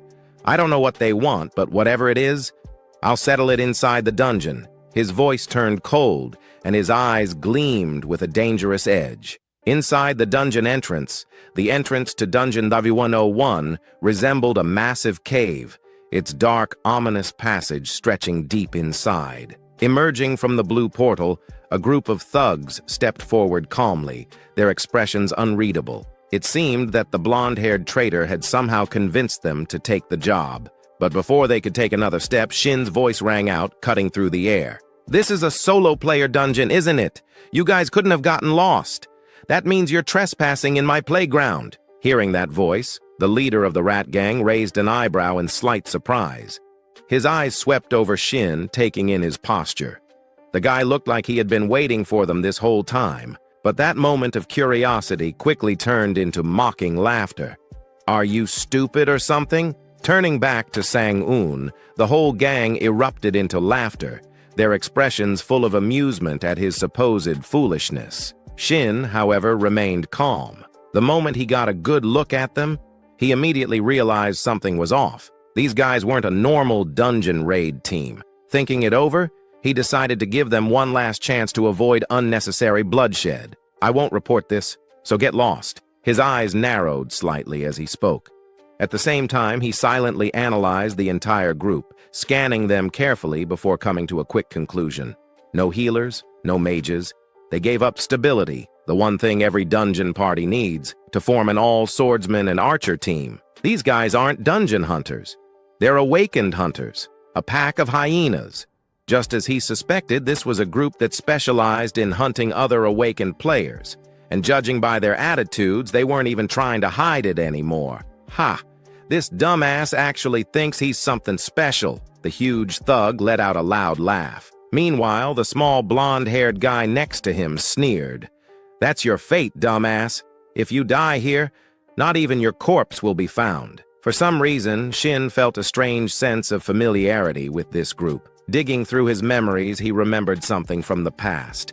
This exact group had been completely wiped out by the Player Association's strict surveillance. It's been a while, huh? Against groups like this, the archers are always the biggest problem. "Yeah, I already figured that out," Shin responded lightly, his gaze locking onto the archer, a cold, emotionless man who showed no reaction whatsoever to the idea of killing someone. Not wanting to waste any more time, the archer casually drew his bow, speaking in a bored tone. All right, let's wrap this up and move on." But just as he finished, Shin spoke up again, and his words left the entire gang stunned. "That's exactly why I was waiting for you. If I had to get rid of 4 corpses, what better place to do it than here?" A sharp, mocking smile tugged at his lips. The massive thug's face twisted in rage. "You little shit!" With a furious roar, he lunged forward, ready to attack. However, before he could charge, the one-eyed man swiftly blocked him with his sword. "Let's do this the easy way." His voice was cold and composed. The huge thug's eyes widened in frustration. "This is the easy way. I'm going to rip his throat out. Ahead of them, Shin smirked, his words dripping with provocation. Good boy. Listen to your master. Ha! Stop wasting time and just come at me all at once. A thug like the big guy, who was used to throwing his weight around, had no tolerance for this kind of mockery. You better shut your damn mouth. With a furious roar, he planted his foot down, exploded forward like a raging bull, and swung his massive greatsword straight for Shin's torso without hesitation. Survival of the fittest. Is there a better phrase to describe a dungeon? Inside a dungeon, monsters always aim for your life. And in those same dungeons, the artifacts you and everyone else seek exist on the razor's edge of life and death. If you're weak, you die. There are no rules inside the dungeon. So if you want to live, you had to kill. That was the karma from my past life. And it still applies even now. In the end, everything that happens here is just self-defense. The entire gang of thugs stood frozen in shock, their eyes filled with disbelief as they locked onto the scene before them. Just seconds ago, the big guy had charged forward, radiating overwhelming aggression, but now he had been sliced clean in half. Not a single scream escaped him. One sword strike. That was all it took. Shin coldly swept his gaze over the remaining three. What are you standing around for? Come on, all of you, no hesitation. The remaining three immediately backed away, instinctively increasing their distance. After seeing that level of strength, they all understood one thing. If Shin got close, they were dead. Relying on their experience hunting other awakened players, they quickly adjusted their strategy while running. The blue-haired guy barked out orders. Cover us while we reposition. Got it, the archer responded. But internally, his mind was spiraling in confusion. He killed Sanho? Even if the guy was an idiot, Sanho was still level 100, and that kid had only awakened recently. What the hell is going on? The archer couldn't make sense of it. Meanwhile, on Shin's side, he had started spinning his greatsword, its heavy blade whirling through the air like the blades of a helicopter. The sharp winds it generated howled ominously, sending shivers down the spines of those who heard it. Hey now, where are you running off to? Shin teased, his smirk widening. Motherfucker! What kind of monster is this? The archer cursed. Even as he spoke, his hands moved instinctively, drawing his bow and letting loose 2 arrows at blinding speed. But to Shin, it was child's play. With one effortless swing, he sliced both arrows in half before they could even get close. And then, before the archer could react, Shin spun around and hurled his greatsword straight at him. Thud. The sword struck its target. The archer barely had time to scream before collapsing lifeless. The dying scream made the 2 remaining thugs freeze in place. They turned their heads in shock, their faces going pale. Who the hell is this guy? The small, orange-haired thug shouted in disbelief. Unlike him, however, the blue-haired one had a completely different thought process. His sharp gaze locked onto Shin, and more specifically, the fact that he was now unarmed. He threw away his great sword. That means he's got no weapon right now. This is the perfect chance to strike. Attack! At his command, both of them charged at the same time. Shin also dashed forward, heading straight for his great sword, which was still lodged in the archer's corpse. The race was on. But just as his fingers brushed the hilt of his weapon, the 2 thugs' blades came slashing toward him. Slash! The sound of steel cutting flesh echoed through the air. A spray of fresh blood splattered onto the ground, but it didn't come from Shin. It came from the archer's corpse. Because in the moment just before the blades reached him, Shin had used his sword as a pivot point, launching himself into the air with an acrobatic flip. You're insane. The orange-haired thug gritted his teeth, stunned that Shin managed to dodge even in that tight window of time. But Shin wasn't interested in conversation. Still midair, he reached down and ripped his great sword out. At that moment, the blue-haired thug, Juntae, suddenly reached out, grabbing the orange-haired one's head from behind. The smaller thug flinched in confusion.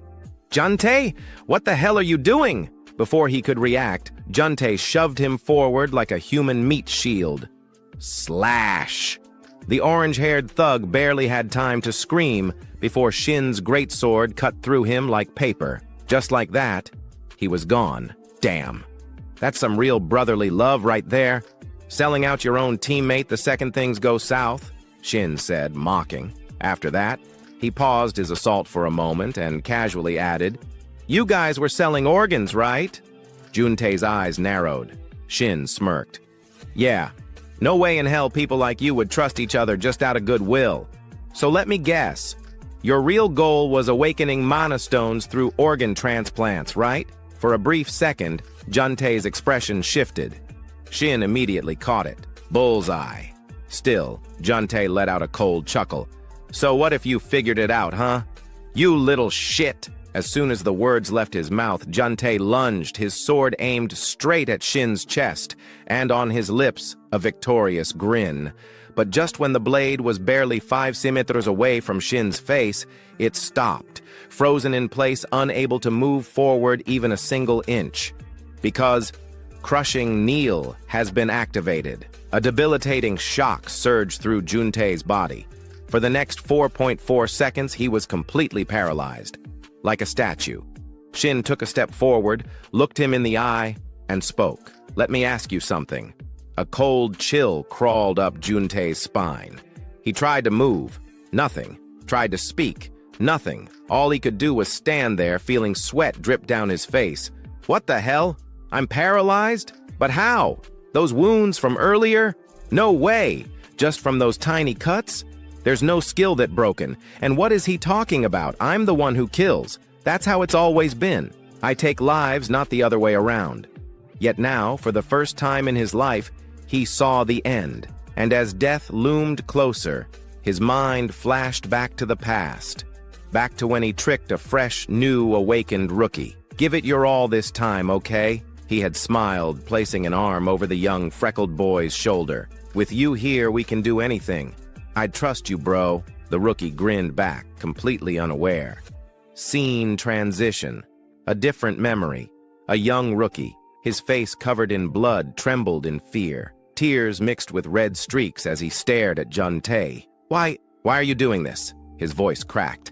"Please don't. I'll do anything you say." Back to the present. Juntae's entire body shook uncontrollably. Shin watched him, then smirked. "What's wrong? Didn't you already go through this yourself? Oh, or are you scared now because it's finally your turn?" Time passed. Now, Shin sat beside a small stream, carefully wiping his sword clean. Juntae was gone, sent to reunite with his comrades. And even though this wasn't the first time, even though he had witnessed this kind of thing countless times before, a part of him still felt off. I shouldn't get used to this. I haven't even been regressed for that long. At this rate, there's no way I'll ever form a contract with a constellation. Shin exhaled, his gaze drifting toward the pile of discarded weapons nearby. System. Notify. You have obtained 8 artifacts from this dungeon. Shin raised a brow, then grinned. Well, if it's self-defense, then I guess all of this belongs to me now. Time passed quickly. At this moment, Shin was putting his jacket back on. During the fight earlier, he had taken it off to avoid getting blood on it. At the same time, he checked his current status. Right now, he had reached level 10, and his consumed artifacts had totaled up to 11. His life points were at 400, energy at 50, and experience at 12. Looking at his status window, Shin's expression grew a bit complicated. "I wish I could have avoided that situation, but considering the results, it was worth it. At least I'm glad I didn't get fat from consuming artifacts. But still, just looking at my stats alone, doesn't this mean I'm already as strong as level 50 players? How long has it even been since I came back?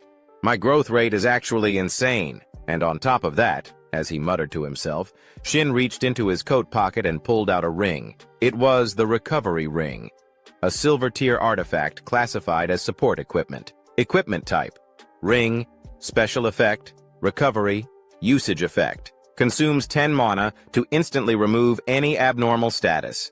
If used again within the next minute, the mana consumption doubles. Seeing this item, Shin couldn't help but be a little surprised. That guy who charged at me right from the start, who would have thought he actually had an artifact that nullifies debuffs?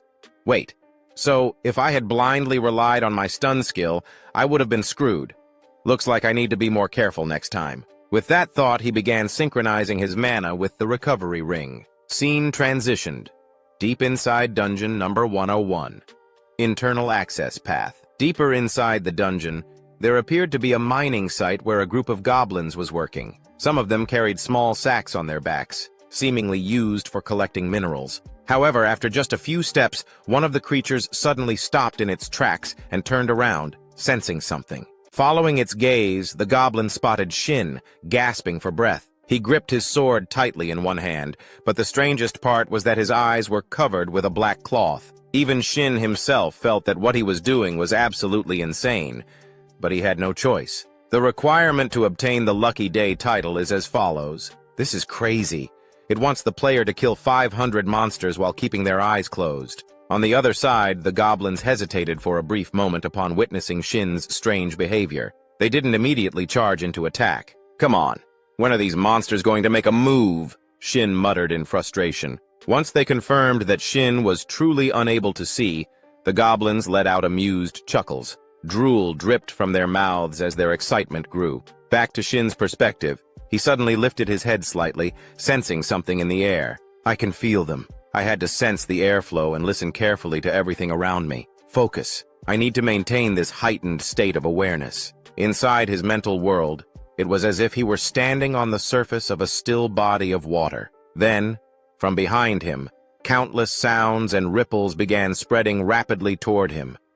The sounds and ripples became increasingly clear and intense, surrounding Shin from all directions, appearing and disappearing unpredictably instead of following a linear path. I can do this, he reminded himself. At that very moment, one of the goblins let out a roar, gripping its axe tightly. It swung straight at Shin. However, what it didn't know was that Shin's heightened perception had already detected its movement well in advance. Without a moment of hesitation, he swung his sword in a sweeping arc, slicing through the air with breakneck speed. In an instant, 4 goblins were cleaved in half simultaneously. A rain of blood erupted, and the area was instantly suffused with the thick stench of fresh blood. And yet, rather than feeling repulsed, Shin seemed almost exhilarated. This feels damn good, he let out a low chuckle. Just then, a blinding streak of light shot toward him at breakneck speed, aiming straight for his head. For an ordinary person, there would be no time to react. But Shin? Not a chance. The moment it entered his range of perception, Shin's hand snapped up, effortlessly catching the arrow mid-flight before crushing it into pieces in a single motion. The goblin archer in the distance broke into a cold sweat, letting out an unintelligible noise. Back to Shin's perspective, his perception was expanding in all directions, allowing him to sense countless pairs of eyes watching him from within the darkness.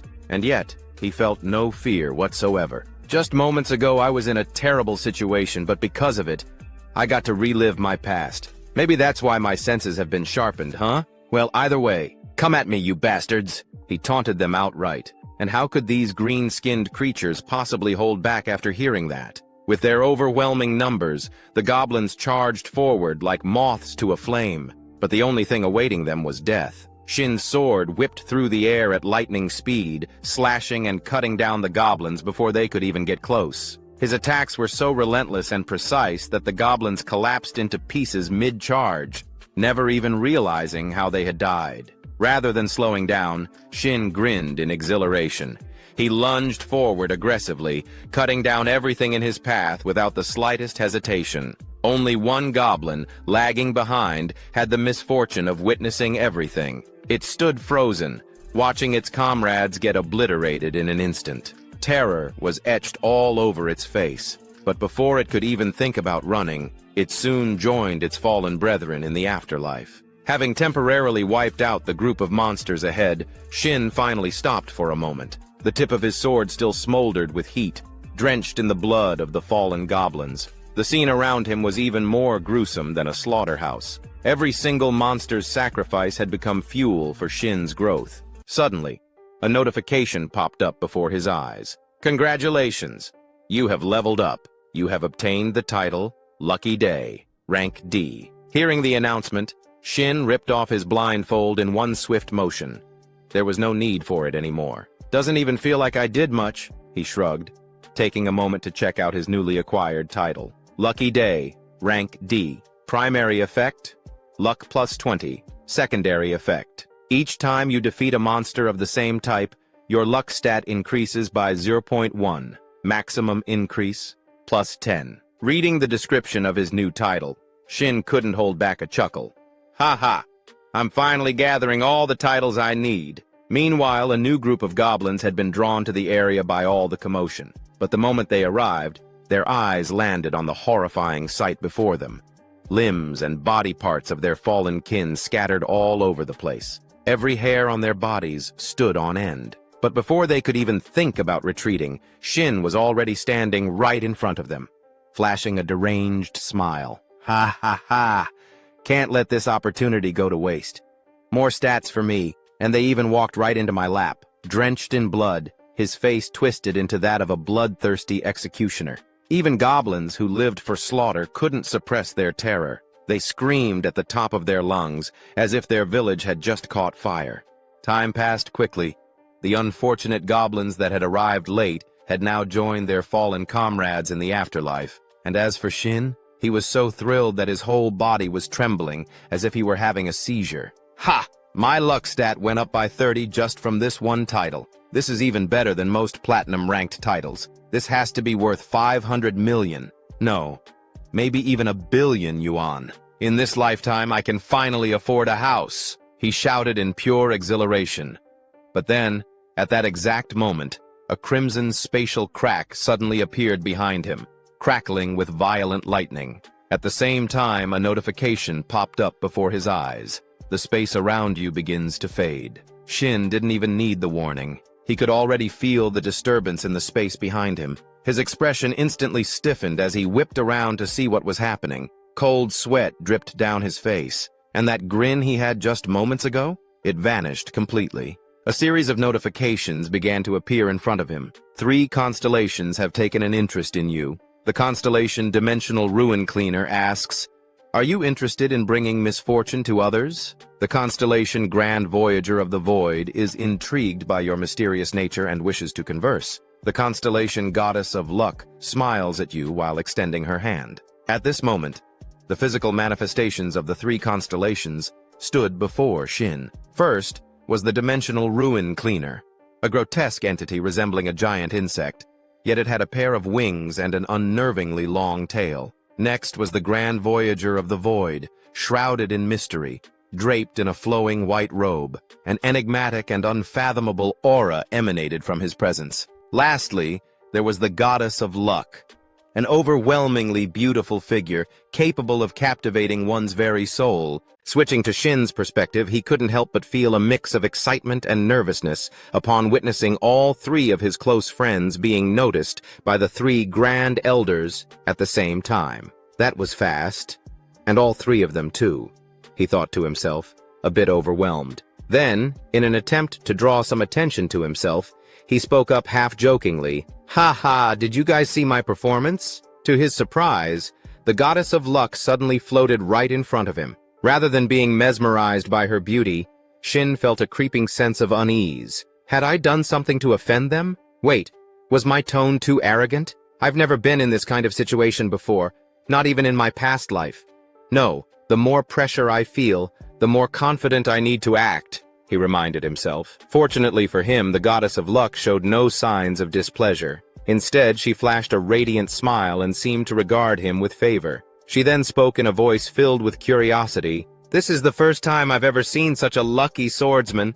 How unusual." Hearing that, Shin scratched the back of his head awkwardly and chuckled. "Oh, luck. Yeah, I guess I really am insanely lucky. Ha. Even he was a little taken aback by just how ridiculously fortunate he had been. Phew, just as I expected. This constellation seems interested in forming a contract. That means I can take my time and examine things properly now, he thought to himself. Meanwhile, the star of the collapsing void cleaner openly praised Shin's potential for cruelty. This particular constellation had the personality of a classic bloodthirsty executioner, and Shin couldn't help but wonder, did I catch his attention just because I massacred a bunch of goblins in such a short time?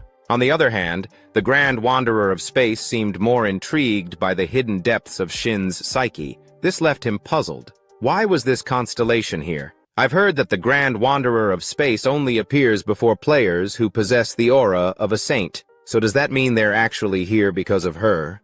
He murmured, his gaze shifting forward with a hint of doubt. At that moment, the goddess of luck was happily chatting with the other two constellations. She even reached out and ruffled the Grand Wanderer's hair, causing his face to flush a deep red. Seeing this, a rumor from Shin's past life suddenly resurfaced in his mind. The goddess of luck. Even in the world of constellations, there were rumors that she had incredibly vast connections. Across from him, the beautiful goddess caught his skeptical gaze, noticing how he was staring at her intently. In response, she turned to face him and casually reassured him, "I'm not possessive. Even if you choose me, you're still free to form contracts with other constellations." Reading this system message, Shin was momentarily stunned. This offer was almost too good to be true. "Wait, seriously?"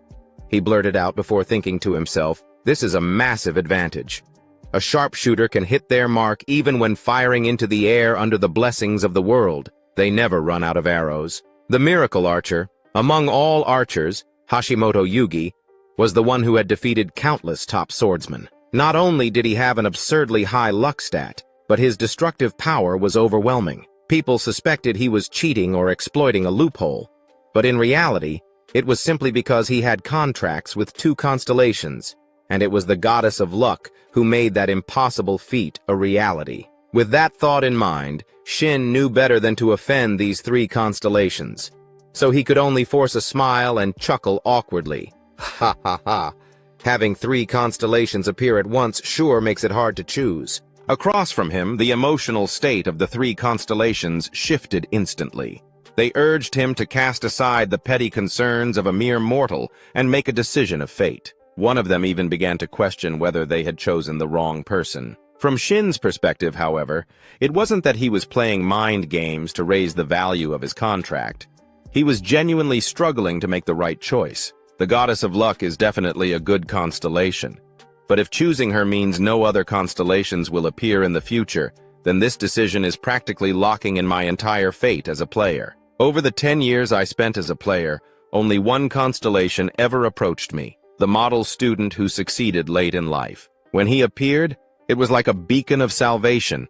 I was overwhelmed with joy. No matter how much I struggled, I believed that the future would be bright. But nothing ever changed. Not until I turned 55. That's right. I never got any real benefit from my constellation. The activation condition was absurd. The ability required me to reach level 850 before it would double all stat effects from artifacts and titles for my entire life. I couldn't use the constellation's most important power.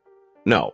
More than that, I didn't even dare to dream of using it. But in the end, maybe that constellation was the reason I got to turn back time. So, for that, I'm grateful. Which is why, this time, I had to be more careful than ever. From now on, I had to accept that there won't be another chance to rewind time. As he thought this, he carefully studied the three constellations before him. Should I choose divine power, destructive power, or luck? And just like that, after a brief moment of contemplation, Shin made his decision. Without hesitation, he pressed the confirmation button on the system screen.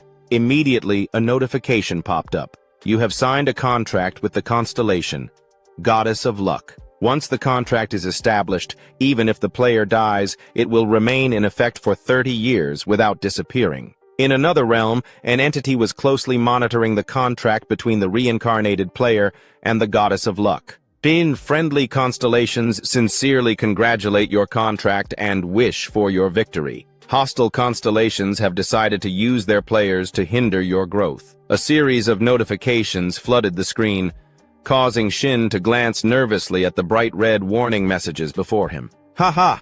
What the hell is this? Why am I suddenly attracting so much attention? Well, whatever happens, I'll be counting on you from now on, Goddess of Luck. As he spoke, he reached out his hand. Seeing this, the Goddess of Luck gently extended hers, placing it against his. The Goddess of Luck blesses your wise choice. Just as Shin was about to say something, the system suddenly issued another set of notifications. Goddess of Luck, contract effects and blessings. Trait 1. All offensive actions guarantee critical damage against enemies. Trait 2. When obtaining a unique grade artifact or higher, you will automatically unlock and inherit its hidden effect. Trait 3. When defeating a mid-tier boss or a main boss, if the boss's level is higher than yours, you will receive an artifact with a 100% drop rate. At that moment, the goddess of luck transformed into a chibi version of herself. She tilted her head back arrogantly, her expression smug and full of pride. Meanwhile, Shin's reaction was, "Wow, what the hell is this? Why are these abilities so overpowered? Wait, there's more!" His eyes widened as yet another notification appeared. Trait 4. When investing level-up points into luck, each point will double the stat value. This effect is retroactively applied to all previously allocated points. Shin's jaw dropped. Looking at the 4 contract traits granted by the goddess of luck, Shin was so overjoyed that he cried like a baby. Guaranteed critical hits and artifact drops? You've really had it rough, Shin. As he spoke, he felt like his life was only now truly beginning. Then, out of nowhere, the goddess of luck turned to him and asked, "The goddess of luck inquires, what will you do about the offers from the other constellations?" To Shin, after witnessing firsthand what he had gained from the goddess of luck, why would he even care about the other two? He turned around and dismissively waved his hand. "Ah, it's fine. You two can leave now. I need to focus on the goddess." Hearing this, the other two constellations immediately bristled with irritation. The Grand Voyager of Space. Take a number. See you next time. The Spatial Collapse. Janitor. Warning. One day, I will take something from you. Be prepared. Meanwhile, the goddess of luck clapped her hands in delight, amused by his unwavering determination. With this effect, you don't need to be greedy, for now, she thought. Shin nodded in agreement, reminding himself, no need to rush. Better opportunities will come. Time flew by in an instant, and the scene shifted. Now, in the boss room of dungeon number 101, Shin was locked in combat with the dungeon's final boss, a green-skinned monster. The clash of their weapons rang through the air, each impact creating ear-splitting echoes and unleashing shockwaves across the battlefield. Off to the side, the goddess of luck watched, completely dazed. Meanwhile, Shin only grew more exhilarated the longer he fought. Is this really all the final boss has to offer? Come on, give me more, you weakling! With a mighty swing, he slashed his sword forward, forcing the green-skinned monster to raise its twin battle axes in a desperate attempt to block the attack. This was the final boss of the dungeon, the greedy Goblin Warlord. Next, the Goblin Warlord channeled all its strength into its arms and shoved Shin backward. Reacting quickly, Shin drove his sword into the ground, using it to halt his movement before he could be knocked too far back. A deep trench was left in the earth where his blade had dug in. Then, the Goblin Warlord suddenly threw its head back and let out a deafening shriek. Its eyes blazed a furious red as a system notification appeared before Shin. The Goblin Warlord has inflicted weakness and oppression on you. You have been paralyzed. From Shin's perspective, however, this was nothing new. Thanks to his experiences from his previous life, he had long anticipated this move. It's trying to break my will to fight. Muttering under his breath, he activated his recovery skill. Recover. At the same time, the Goblin Warlord refused to give him any breathing room. With a ferocious charge, it swung its battle axe downward in a crushing blow. The sheer force of the attack shattered the ground beneath them, sending sharp shards of rock flying in all directions. However, as the Goblin Warlord surveyed the aftermath, a flicker of confusion crossed its face. It hadn't felt the sensation of hitting anything solid, and sure enough, Shin's voice rang out, completely unfazed. This skill has a clear limit. It can't completely lock down movement. Guess it's only good for dealing with small fry, huh? At that moment, Shin had already braced his sword against the Goblin Warlord's axe, stopping it from being retracted. The reason he could move despite the paralysis? His recovery ring. This was the same ring he had obtained after dealing with those thugs earlier. Thanks to its anti-CC effect, the moment he was paralyzed, the status ailment was immediately lifted. All right, let's test my luck, Shin murmured as he steadied his grip on his sword. Meanwhile, the Goblin Warlord's face drained of all color. Panicking, it attempted to inflict weakness on him again. However, this time, Shin simply smirked coldly. You think that trick will work twice? With a lightning-fast dash forward, Shin slashed his blade across its chest, carving a deep wound into its left side. The goblin warlord let out a blood-curdling scream as pain surged through its body. Without wasting a second, Shin activated his skill, Demon Breaker. The effect was immediate. The goblin warlord was paralyzed for 2 whole seconds. Seeing the opportunity, Shin lunged forward. His sword became a blur, striking with machine-like precision and speed, as if it were a high-powered milling cutter tearing through steel. Only 2 seconds, then let's make it 4. With that, he applied a delay effect, extending the paralysis for another 2 seconds. The goblin warlord's face froze in sheer disbelief. It couldn't move a muscle, but that wasn't the end. Shin immediately picked up speed, darting around the stunned goblin and launching a flurry of attacks from every possible angle. Secondary delay effect activated. 90% chance of prolonging paralysis. Success! Ha! Got it again, Shin smirked. Time passed swiftly, and in the end, the goblin warlord could no longer withstand Shin's relentless assault. It fell with a final pitiful groan, departing for its next reincarnation. The moment its body hit the ground, a system notification flashed before Shin's eyes. Congratulations! You have cleared the Dark Swamp Goblin Dungeon.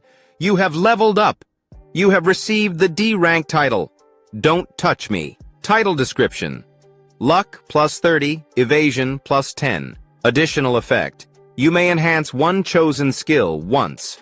The enhancement level is based on the system's designated scaling for players. Shin collapsed onto the ground, completely exhausted from the constant battles since the start of the dungeon. They say youth should be spent working hard, but at this rate I'm pushing my body to the limit, he groaned, complaining to himself. Standing beside him, the lucky goddess clapped her hands and cheerfully encouraged him. The lucky goddess says that as long as you try, fortune will follow. Shin rolled his eyes. At this point, I should just call this an ability of mine. In response, the lucky goddess puffed up with pride. The lucky goddess says that luck is a skill, and she is delighted to see it following you. In fact, she firmly believes it's all thanks to her. Shin sighed but didn't argue.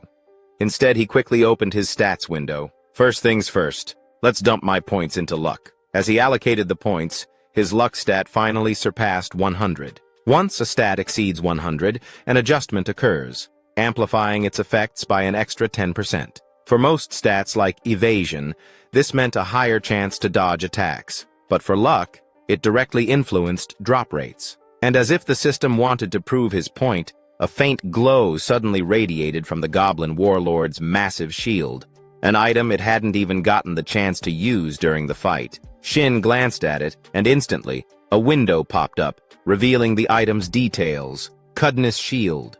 Silver Artifact. Type: Secondary Equipment. Shield. Special Effect: Sacrifice.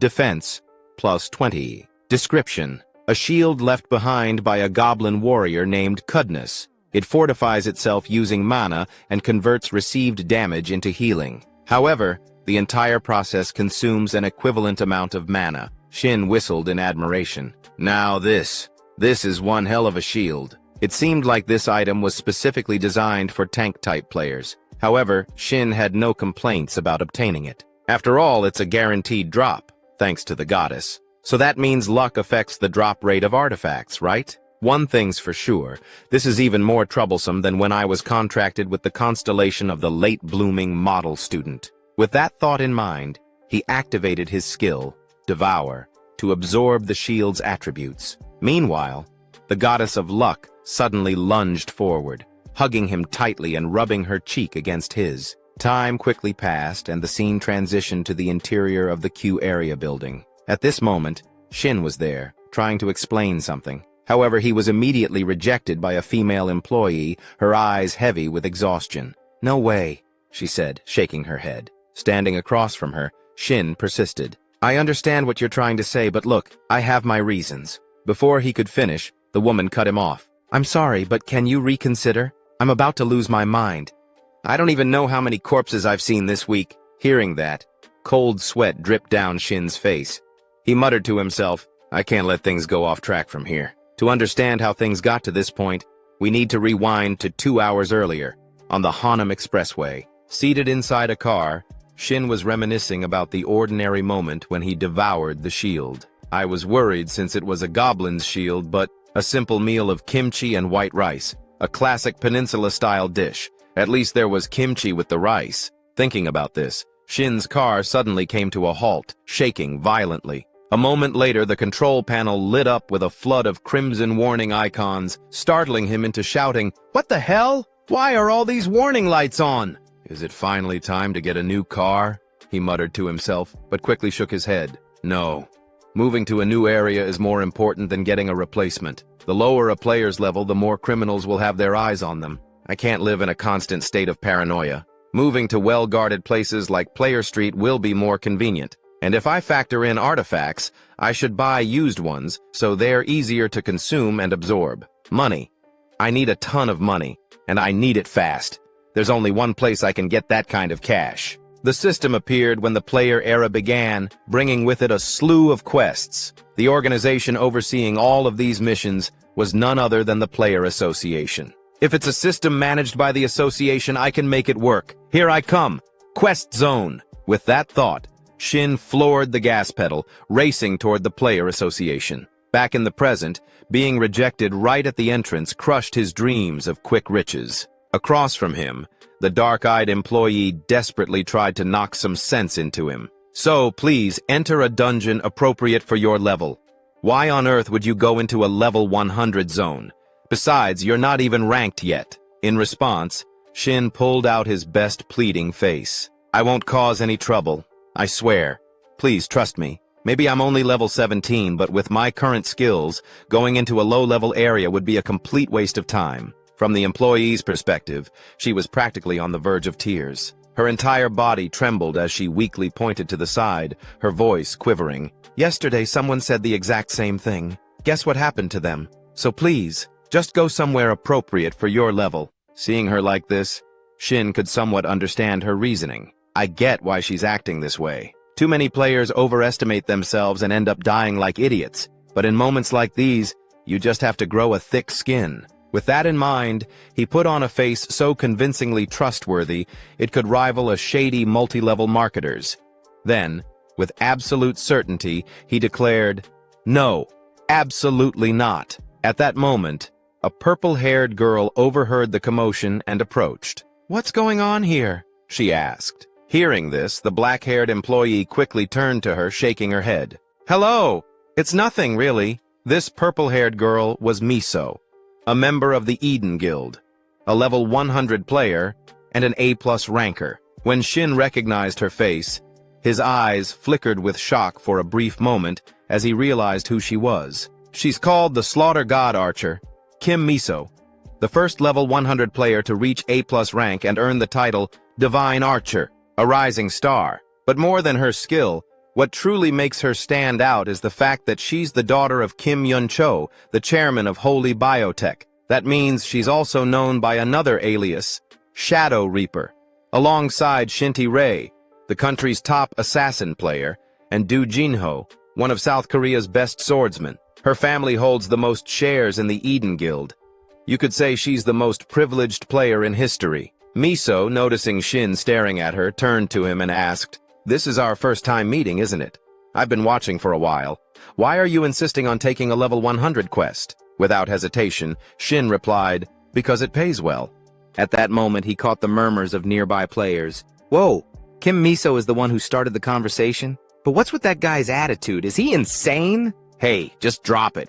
She's about to say something to that level 17 trash," a guy in a cap muttered, holding his friend back. Hearing their words, Shin simply closed his eyes in silence, though in his mind he was cursing them all. "I can hear you, you bastards." Unaware of his inner thoughts, Miso warned him, "That zone is going to be difficult for you." Shin sighed and shrugged. "Of course I know that, but the greater the risk, the greater the reward." He paused for a moment, thinking to himself, "I'm definitely not doing this out of personal feelings. Even though in my past life, I applied to join Kim Misa's party and got rejected, I'm absolutely not doing this out of spite." Unaware of Shin's petty inner thoughts, Miso remained enthusiastic as she continued speaking. But you do know that completing a mission alone is against the association's regulations, right? Her words immediately snapped Shin back to reality. He quickly realized the problem. Now that I think about it, solo missions won't have their restrictions lifted for another 4 years. Knowing that he wouldn't be able to go at it alone here, he scratched his head awkwardly and said, "I guess I didn't read the details carefully. Well then, I'll be on my way." With that, he quickened his pace. However, he failed to notice that his odd behavior had caught Misa's attention.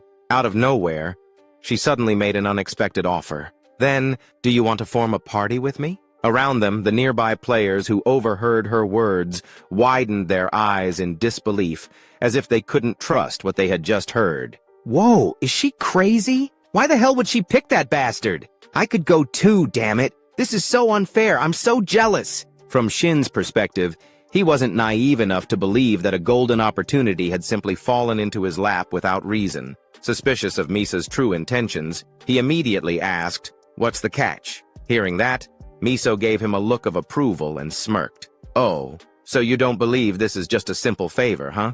Haha, I tend to trust circumstances more than people," Shin replied with a grin. Meanwhile, Miso revealed her true motive. "Hey, interesting, but there's no catch. If anything, let's call it a promise instead. If your skills don't match your confidence, you'll have to pay the price. Of course, if it turns out the other way around, I'll give you a sincere apology." Her voice was ice cold. Hearing that, Shin smirked. He had already figured out Misa's angle. "So, this is a test, huh?" Kim Misa's influence extends far beyond just being a famous player. The brand value of any outfit she wears skyrockets instantly. With just a few words, she can flood the news. The moment she labels someone as an arrogant player, their career is as good as over. This is going to be interesting. With his usual, "if I like it, I fight" attitude, Shin accepted without hesitation. "Then let's head out right now." From Miso's perspective, just a few minutes earlier, as Miso stepped out of her car, the driver had reminded her, "I'll be waiting here, miss." In response, Miso waved her hand dismissively. "Do whatever you want. This might take a while." After that, she couldn't help but feel a little frustrated about having to go alone. All the guild members are busy.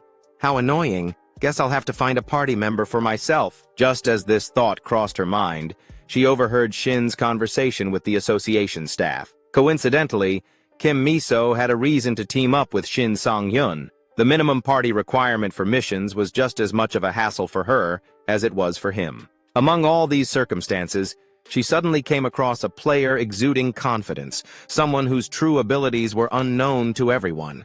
That in itself was quite an intriguing situation for her.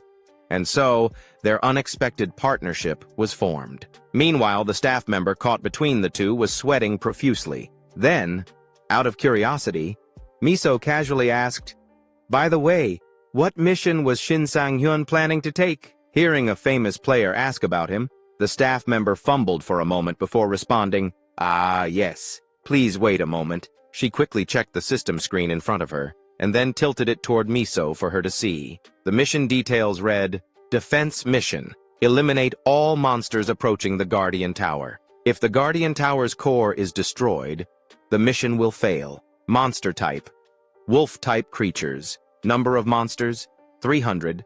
Recommended: Level 100. Mission reward: 500 million yuan." After reading the mission description and its requirements, Miso's gaze shifted slightly. Even for a level 100 player like her, this was not a mission to be taken lightly. What the hell is this? This isn't a simple collection quest or a standard hunting mission. It's a defense mission. That means they have to wipe out every last monster to succeed.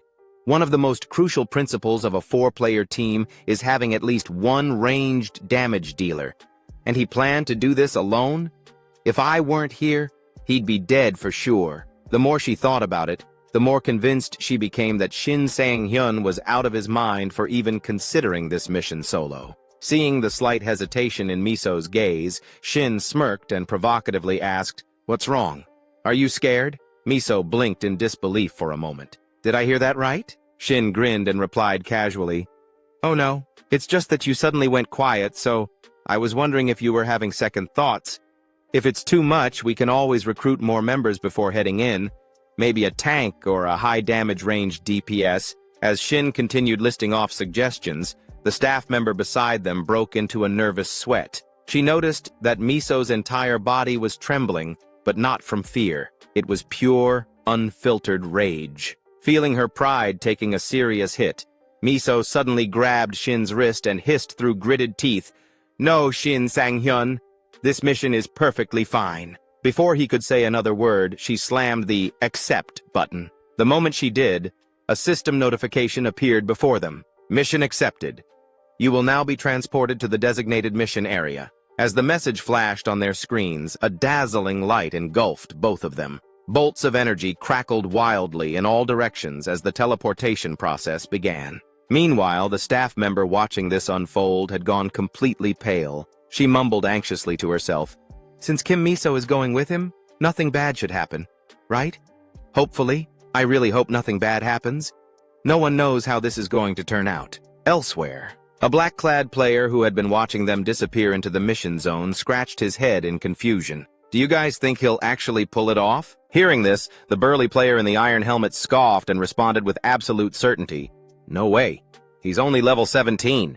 How the hell is he supposed to fight level 100 monsters?" Unlike the others who dismissed Shin outright, the blue-clad player had a different perspective. "Hey, do you really think Kim Miso would just randomly bring him along for no reason? She's currently being praised as the youngest A+ ranked player. Do you think her ability to judge people is that poor?" He crossed his arms and continued, "You guys know about the ranking system that the Player Association recently restructured, right? It was created because evaluating a player's strength purely based on level was inaccurate. There are 2 criteria for ranking.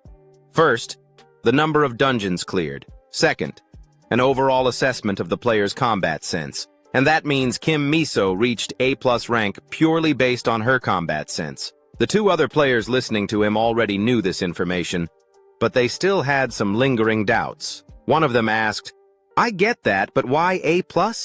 Why not just A?" At this, the blue-clad player smirked knowingly. "Ah, that's because there are even bigger monsters ranked above her, right? But forget that for now. It doesn't matter. What does matter is that he just went in together with Kim Miso." With that realization sinking in, the single guys among them let out a dramatic sigh of envy. Damn it. So jealous. Some even wiped away imaginary tears, feeling utterly miserable. The mission begins. As the scene shifts to Shin's group, they find themselves in a modern cityscape, the setting for their current mission. Towering high into the sky, the structure they must defend pulses with arcs of lightning, crackling with ominous energy. Atop the tower, Kim Miso stands with her bow in hand, her sharp gaze following Shin as he silently strides across the bridge. Words carry responsibility. If things get too dangerous, of course, I'll step in. But I hope this experience will make him realize the reality of the situation, she mused. Flashback, 30 minutes earlier. Just after their arrival, Shin had made a proposal that left Miso momentarily stunned. "What did you just say?" she asked, narrowing her eyes at him. Still checking his weapons, Shin responded casually, "I meant exactly what I said. Unless I ask for help, don't interfere. If you focus on support, I'll give you 5%. Miso blinked in disbelief. "So, I didn't mishear?" "Nope," Shin replied nonchalantly. "You just sit back and support and you'll still pocket 5%. Sounds like a great deal, doesn't it?" Miso glanced him over from head to toe before shaking her head. "You think I'm hesitating because of that? There's no way you can handle this alone. We're talking about 300 of them, not just 1 or 2. Even someone at level 100 like me would struggle dealing with them solo." Her words faded as she caught the unwavering confidence in Shin's expression. His smirk held an air of mystery as he simply said, "Just watch and see." Somehow, something about that look made Miso reconsider. Letting out a sigh, she finally relented. "Fine, but for every monster you miss, you lose 1% of your share. If you let 95 of them slip through, you walk away with nothing." "Got it." Present moment, returning to the present, Shin now stands face to face with several deep blue-furred wolves. Their glowing purple eyes gleam with malice, their presence exuding a dangerous aura. Snarling, they fix their bloodthirsty gaze on him. Gripping his sword tightly, Shin slams it against the ground with a confident smirk. "Too bad for you," he says, his voice brimming with excitement, "because I don't plan on missing a single one." Without any warning, both sides lunged at each other, exchanging what could only be described as affectionate blows. And true to Miso's expectations, Shin didn't disappoint. With a single fluid dash, his greatsword cleaved through the air at lightning speed, striking the monstrous wolves with pinpoint accuracy. They barely had time to let out a single cry before collapsing in lifeless heaps. After finishing his attack, Shin turned back to admire his handiwork, a slight smirk forming on his lips. For creatures that look this menacing, their death cries are actually kind of cute, huh? Meanwhile, Miso, still perched atop the tower, found herself momentarily speechless at the display. Even she had to admit, he's not just some arrogant rookie. The strike just now was flawless. His stance maximized the greatsword's reach with perfect precision. It was the ideal form.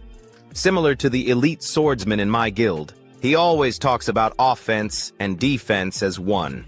And more importantly, he minimizes unnecessary movements, cutting down multiple enemies in a single swing. However, despite his confidence, there were still far too many enemies. A level 17 player going up against an overwhelming number like this, it's just not possible. That was when a creeping realization hit her. Her expression stiffened as she replayed what she had just witnessed. Wait a second, something's off. Her gaze sharpened as her mind raced through the events. Why weren't the monsters moving at all just now? A chilling thought struck her, making her eyes widen in shock. No way. Could it be? Stun? She shouted, her voice echoing in disbelief. The realization hit her so hard that she lost balance, tumbling forward in a panic. Fortunately, at the last second, she managed to grab onto the railing, swiftly pulling herself back up. She clutched her chest, still reeling from the shock. Damn it, that was close. Almost fell right off. But her mind wasn't on her near accident. It was still racing over what she had just witnessed. That was definitely a stun effect, and I counted 4 whole seconds. If that's really the case, then he even surpasses Jinho in that regard. That means he can leisurely apply crowd control and wipe out enemies at his own pace. Her heart pounded as she processed the implications. Just who the hell is this guy? From Shin's perspective, with his stun ability, cutting down the monsters was as effortless as slicing through paper. Haha, why is this so easy? He laughed, thoroughly enjoying himself. But as if the heavens decided to spice things up, the difficulty of the mission was suddenly cranked up a notch. Without warning, one of the wolves was sent flying forward, forcing Shin to halt his movements. His eyes flicked toward the source of the disturbance. In the distance, something massive was hurtling toward him at an astonishing speed. Every wolf in its path was being tossed aside like rag dolls. The sight made a bead of sweat roll down Shin's temple as he muttered, "So it's finally here." Black Wolf. Standing before him was an enormous black wolf, its sheer size rivaling that of a truck. Its imposing presence filled the air with a terrifying aura, and the moment it locked eyes on Shin, it unleashed a deafening roar. Black Wolf. I didn't encounter it too many times in my past life. But is this why it feels so familiar? At that moment, Shin felt his entire body seize up. A system notification flashed before his eyes. Black Wolf has inflicted the negative status, stun. And it wasn't just him. The wolf's powerful stun effect extended all the way to Miso, who had been observing from afar. However, just as the effect should have taken hold, a protective aura shimmered around her due to her artifact's effect. The negative status, stun, has been nullified. Seeing this notification, Miso's eyes snapped open in realization. That's right, the Black Wolf can use stun too. I was too caught up watching him fight that I completely forgot, and to think I was considering teaching him a lesson, that was reckless. Her gaze turned sharp as she swiftly drew her bow, preparing to provide support. I can accept that he somehow has an extended stun duration. Fine. But for him to also have a way to nullify status effects at such a low level?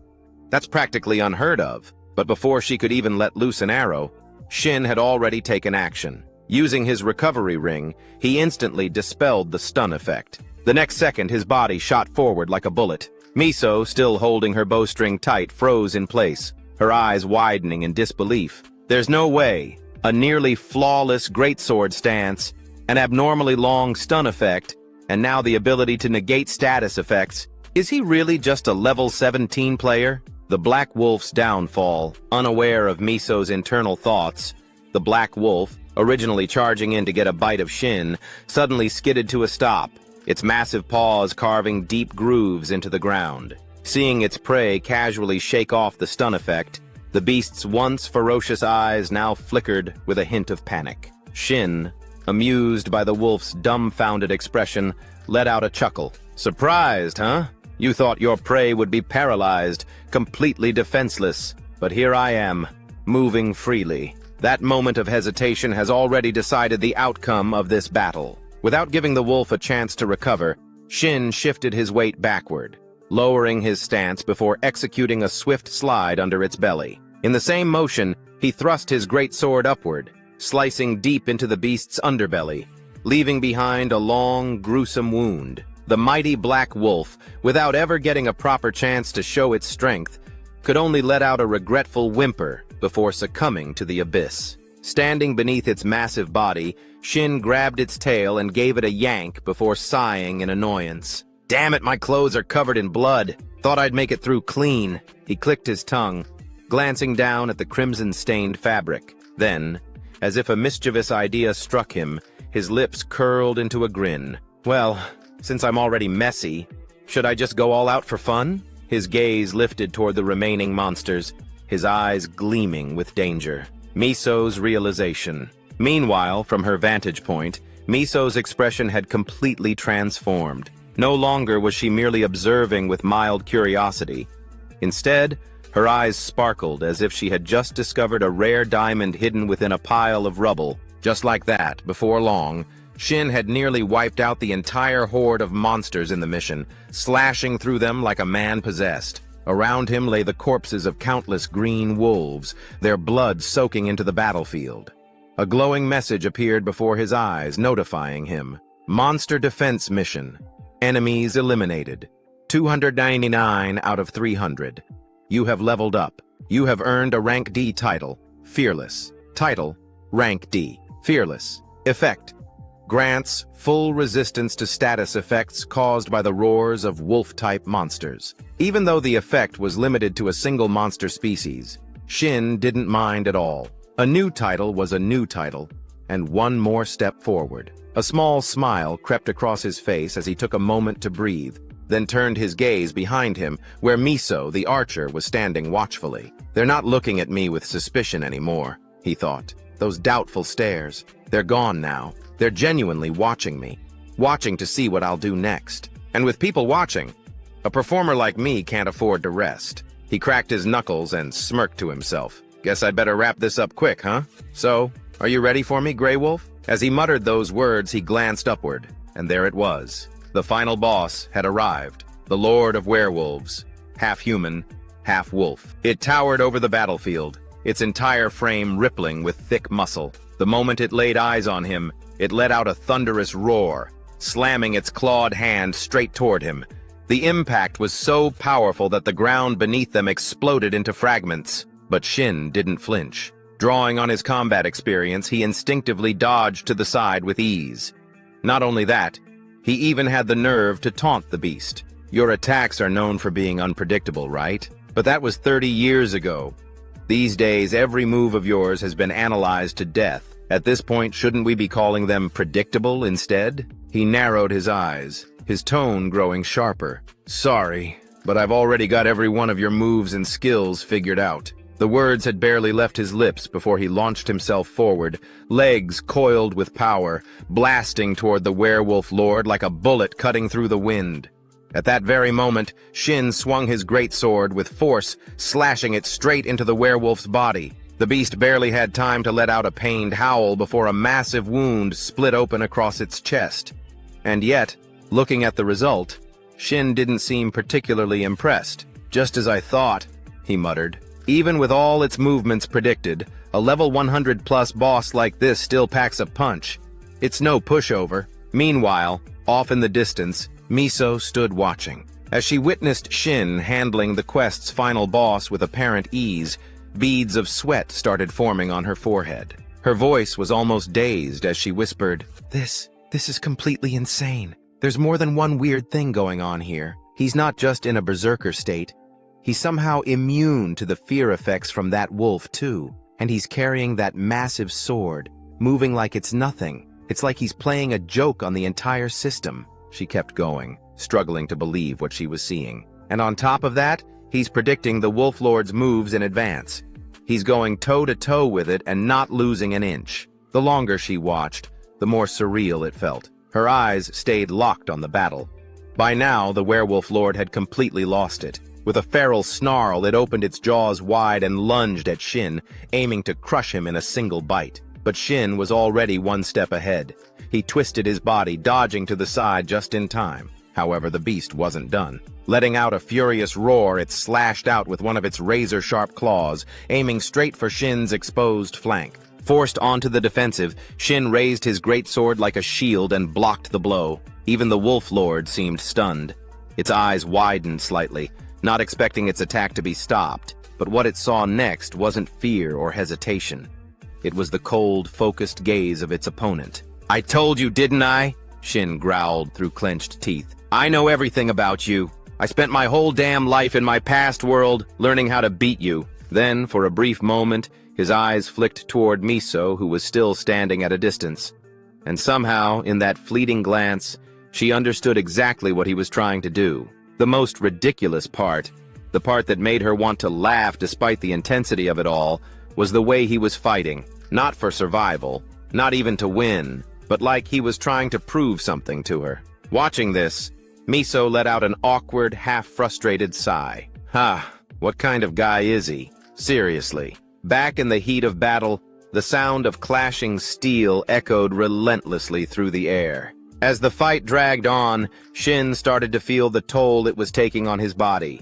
His stamina was dropping fast. "This fight's dragging out way longer than I thought it would," he muttered under his breath, frustration building. "I've been showing off trying to look cool in front of Kim Miso, and now it's eating into my time with this boss. If things had gone according to plan, this thing should have been out of gas by now. So why the hell is it still going strong?" Behind him, the Werewolf Lord continued its relentless pursuit. It was like the beast wouldn't be satisfied until it had landed a few solid blows on him. Shin could hear the piercing whoosh of claws slicing through the air at his back.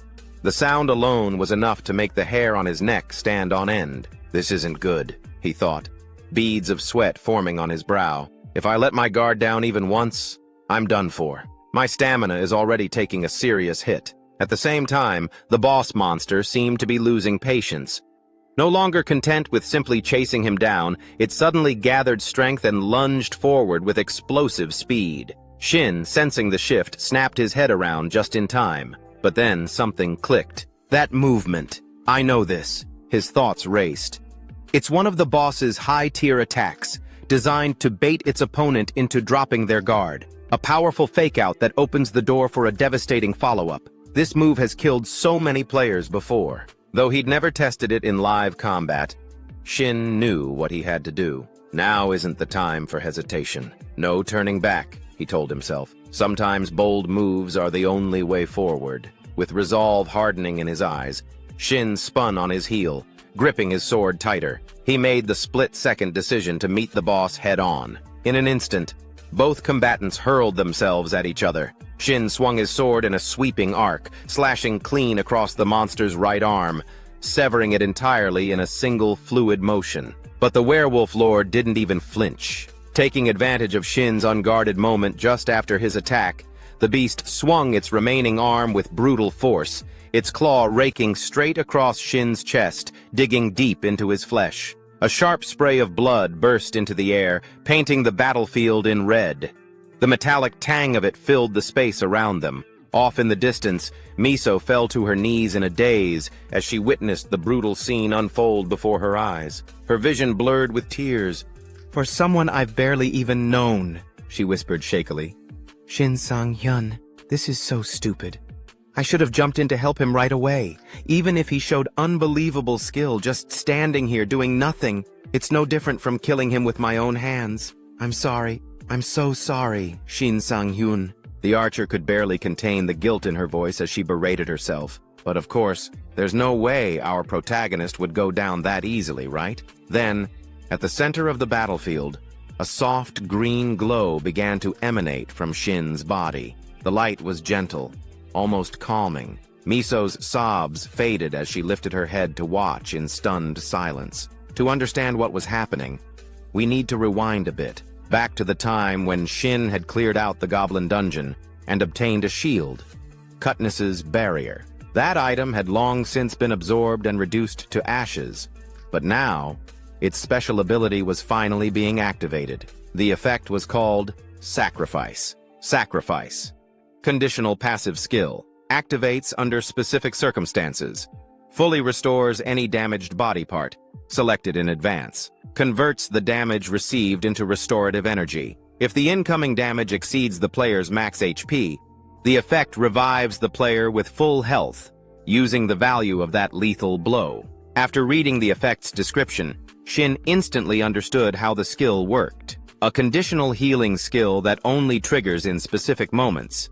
It becomes insanely useful after taking fatal damage, so I need to select a body part for it to protect, right? A system screen popped up, displaying a selection of body parts that he could assign to activate the sacrifice effect. Seeing the options laid out before him, Shin couldn't help but swallow hard. What is this? They've broken it down way too specifically. There are 16 sections in total. That's insane. The safest choice would usually be the back, but even the back is split into 4 sections. That's completely inefficient and dangerous. I can't even predict where I'll be hit. He knew that if he wanted to survive, he couldn't just rely on luck. In that case, he thought to himself, eyes narrowing, I'll have to use this ability strategically. Back in the present moment, thanks to the sacrifice ability, all the damage Shin had just taken from the boss's vicious strike was instantly converted into life force. His health bar surged to full in the blink of an eye. Still, even Shin couldn't help but break into a cold sweat from the gamble he had just taken. Phew, it worked. If I had miscalculated even a little, I would have been dead on the spot. That was way too risky, he muttered to himself, but I guess I pulled off a lucky 2-for-1. In front of him, the werewolf lord was now stunned, its body locked in place, frozen by the effect. Seeing this, Shin gave a small shake of his head and chuckled at the monster's misfortune. I can't tell if I got lucky or if you got unlucky, he said aloud. The right arm you used as bait to lure me in. It got chopped off. Who would have thought you'd lower your guard just to land a lethal blow? But now, how about we test your endurance at a whole different level? And with that, the tide of battle was sealed. Missing an arm and stuck in a stunned state, there was no way the bulky boss monster could withstand what came next. In no time at all, it had collapsed before Shin, down on its knees, barely clinging to life. Only the faintest trace of breath remained in its massive body. Shin exhaled deeply, finally allowing himself to relax. That's the end of it. The stun didn't last long, but it was enough to take you down. Just then, he heard footsteps rushing toward him from behind. Turning, he saw Miso sprinting up beside him. He greeted her casually. You made it, Kim Miso. But instead of returning the calm tone, Miso snapped at him in frustration. If you had a healing ability like that, you could have at least told me beforehand. I nearly had a heart attack watching you die. And seriously, what was that just now? Did you resurrect or something? How the hell did you know the werewolf lord's every move and skill so precisely? I've seen a lot of sword wielders before, but none of them have been as mysterious as you, Shin. It's like you're... Before she could finish her sentence, Shin cut in with a cold, almost amused smirk and asked, like I'm what, exactly? As Shin spoke, he suddenly noticed the strange look Miso was giving him. Her eyes were fixed on him with a mix of curiosity and awe, which piqued his interest. What's with that look? He asked. Miso quickly shook her head. Oh, it's nothing. It's just... You really seem like a high-ranking player, that's all. Her comment left Shin mentally spiraling. Wait, that's what she was going to say? I thought she was going to question how I took down the boss so easily.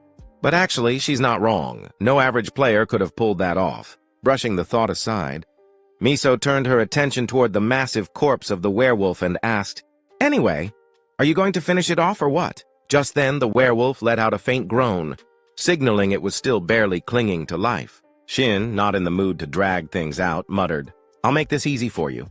I almost forgot you were still breathing. With a final swing of his sword, he sent the beast off to join the rest of its underlings in the afterlife. The reward was definitely not something to scoff at.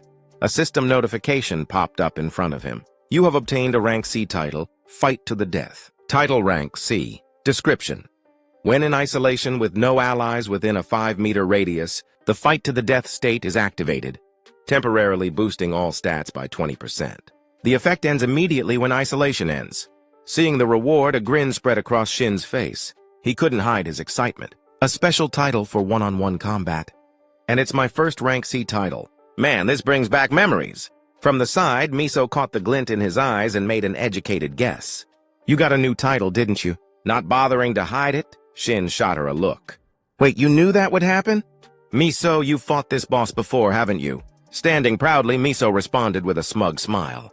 Well, yeah.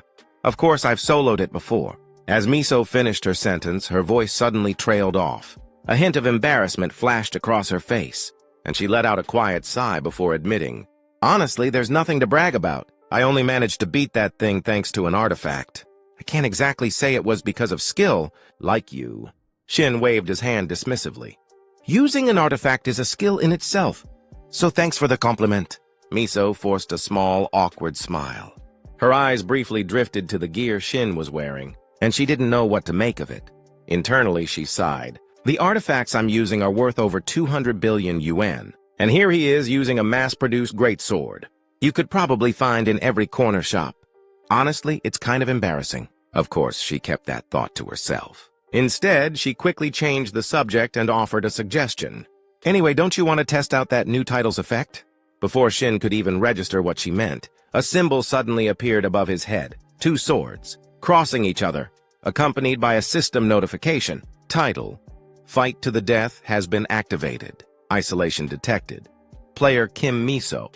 No allies within a 5-meter radius. Title: Fight to the death has been automatically triggered. Seeing it, Shin raised his hand to swat the notification away from above his head with a chuckle. Haha, as if there are any enemies around here right now. With the mission now completed, Miso waved goodbye. I'm heading out first. You know, I had to contact the dungeon haulers waiting outside. Oh yeah. Thanks. Shin gave a small nod and watched her walk away, her figure growing smaller in the distance. A quiet sense of nostalgia rose within him. The quest reward includes monster-related materials, so calling in a cleanup crew is just the natural next step. That's how I used to handle things in my previous life, too. Taking care of all those annoying details always made me seem more reliable in her eyes. As that thought crossed his mind, Miso suddenly came to a stop ahead. She turned back and called out to him, and I'm giving up the 5% mission reward cut I mentioned earlier. Her words caught Shin completely off guard. Wait, what? But that's not fair to you! He shouted in surprise. Before Shin could get another word in, Miso waved him off from up ahead. For someone as wealthy as her, that 5% cut of the quest reward clearly wasn't even worth worrying about. I'm fine, really. Don't go freaking out like that. We'll be seeing each other again plenty of times, I'm sure. Just think of it as an investment in you, Shin, got it? Anyway, I'm heading out now. With that final remark, she vanished from the dungeon in an instant, leaving Shin no chance to argue even if he wanted to. All he could do was let out an awkward chuckle. She really is something else. I can't ever afford to let my guard down around her, not even at the very end, he muttered to himself. Anyway, let's finally check out the reward I've been waiting for. Turning around, his eyes locked onto a softly glowing blue gem resting in the distance. It was the Blue Moonstone, a platinum-grade item classified as a special accessory. Effect: Wolf's Intimidation. Stats: HP 100, Mana 100, Luck +50. Description: a gemstone forged from the faith of the Silver Wolf tribe, worshippers of the Blue Moon. Just seeing the stats sent an uncontrollable shiver of excitement through Shin's body, like he was having a full-blown seizure of joy. It's finally here. A platinum-grade artifact, he exclaimed, eyes gleaming. Just one of these goes for at least $1 billion. Incredible! This thing's worth as much as a freaking apartment in the capital.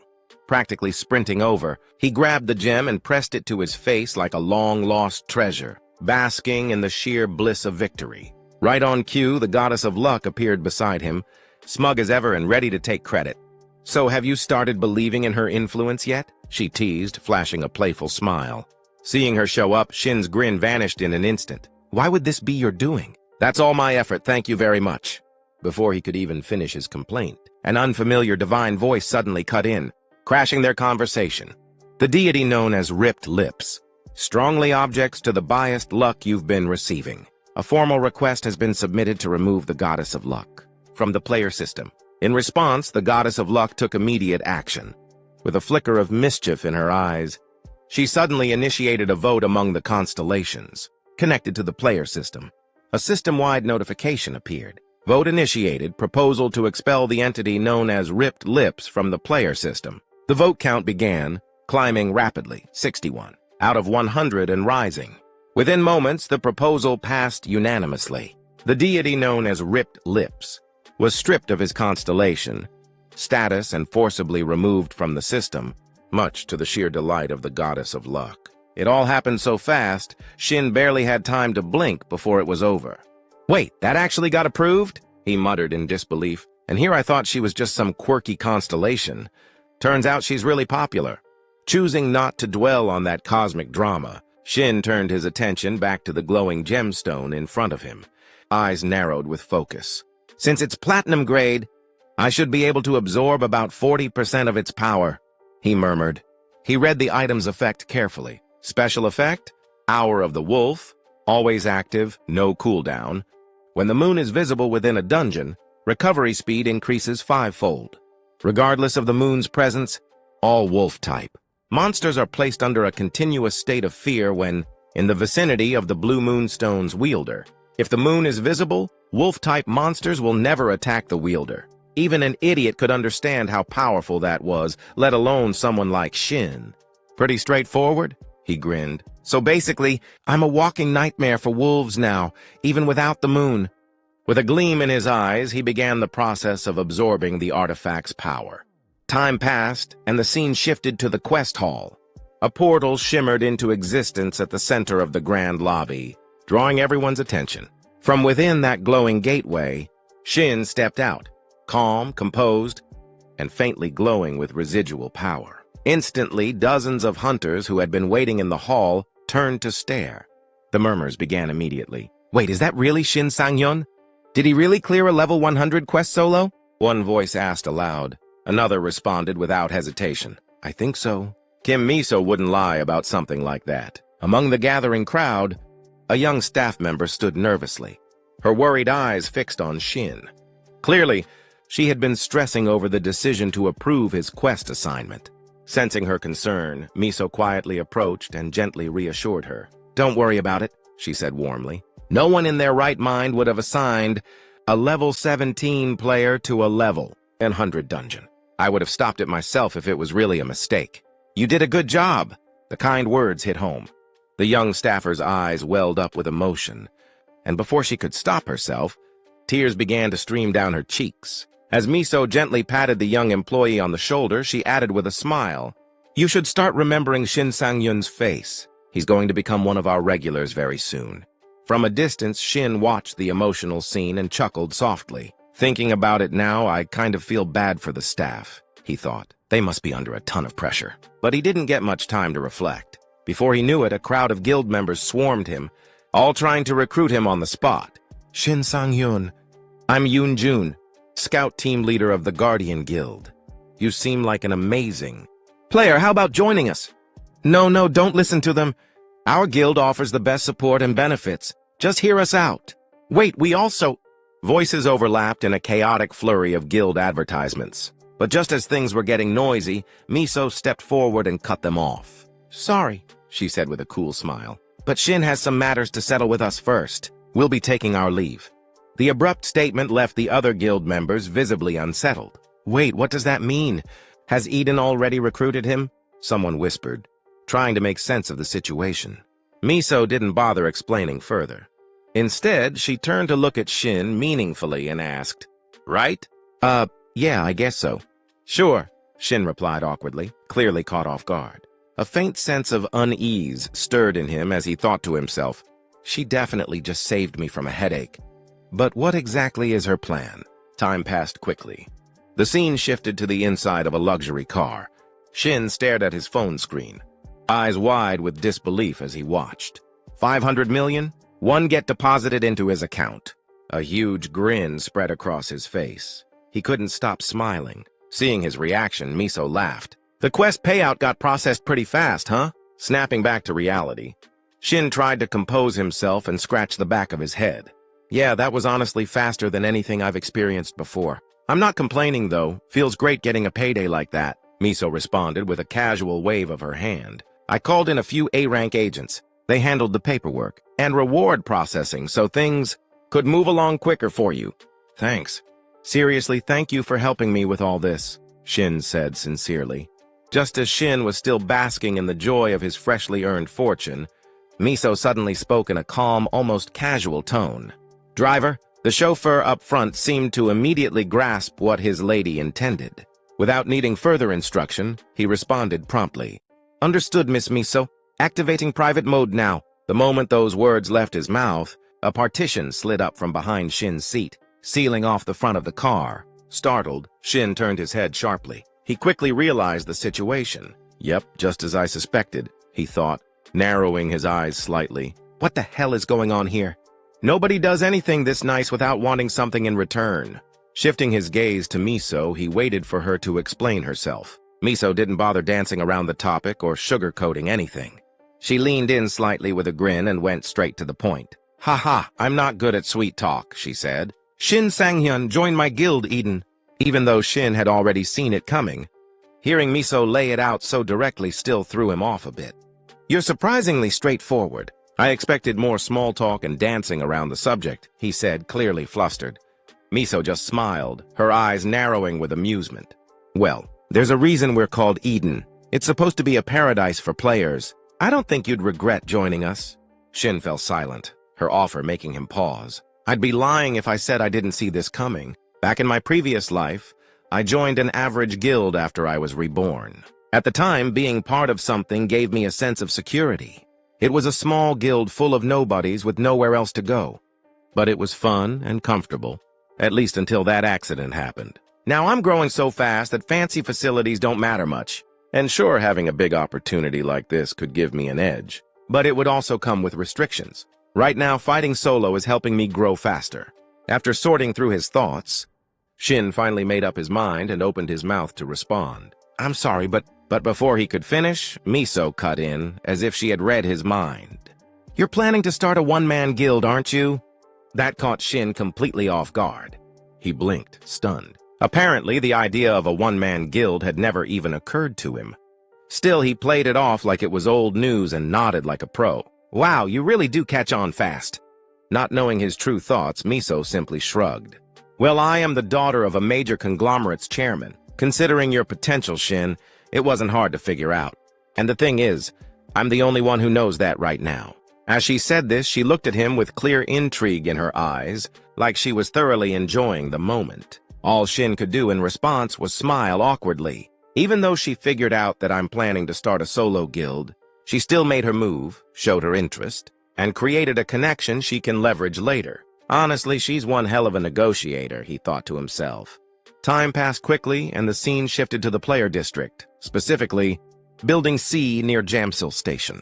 As planned, Shin was in the process of securing a place to live in this area for safety reasons. Standing in front of him was a cheerful employee, smiling from ear to ear after closing a contract. As I mentioned earlier, the deposit is 100 million won, and the monthly rent is 5 million won, she said, her expression like a wolf eyeing a sheep. Shin couldn't help but scratch his head, slightly uncomfortable. You say that price with such a big smile that it almost doesn't sound too bad? He joked. She laughed brightly. Haha, well, you're actually getting a pretty sweet deal. Places like this usually have a long wait list. Anyway, I'll get going now. Feel free to reach out if you run into any problems. With that, she turned and walked off. Shin waved at her from behind. Of course. Take care on your way back. Once she was gone, he let out a long sigh.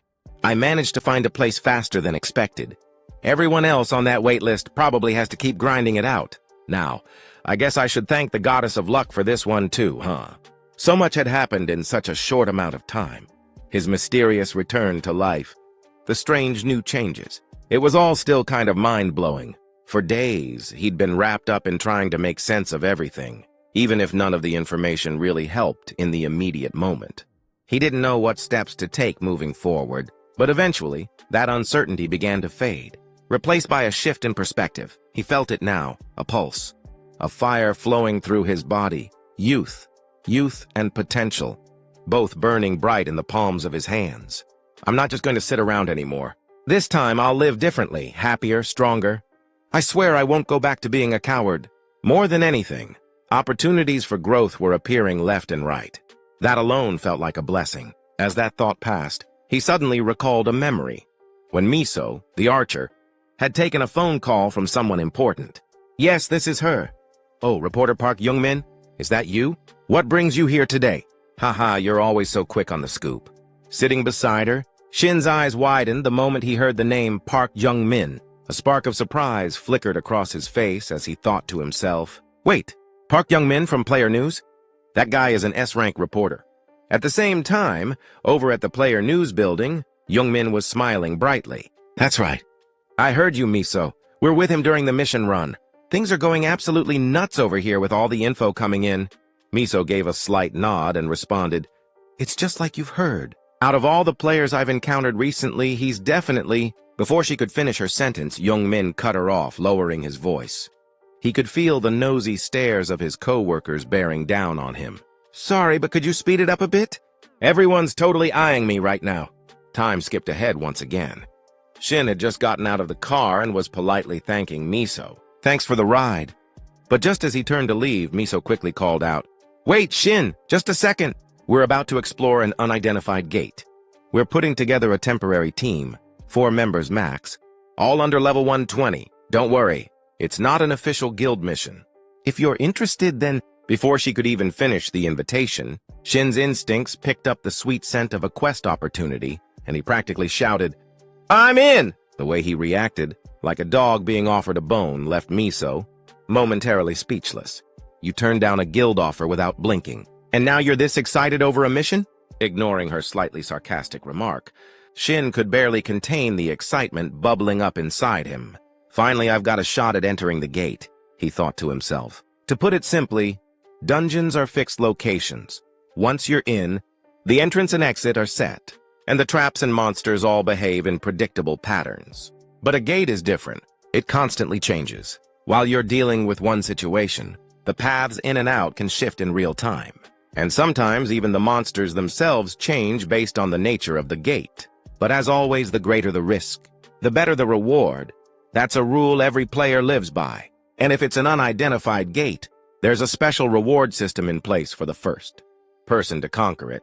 Guaranteed. High-grade loot. Kim Miso must have experienced this before.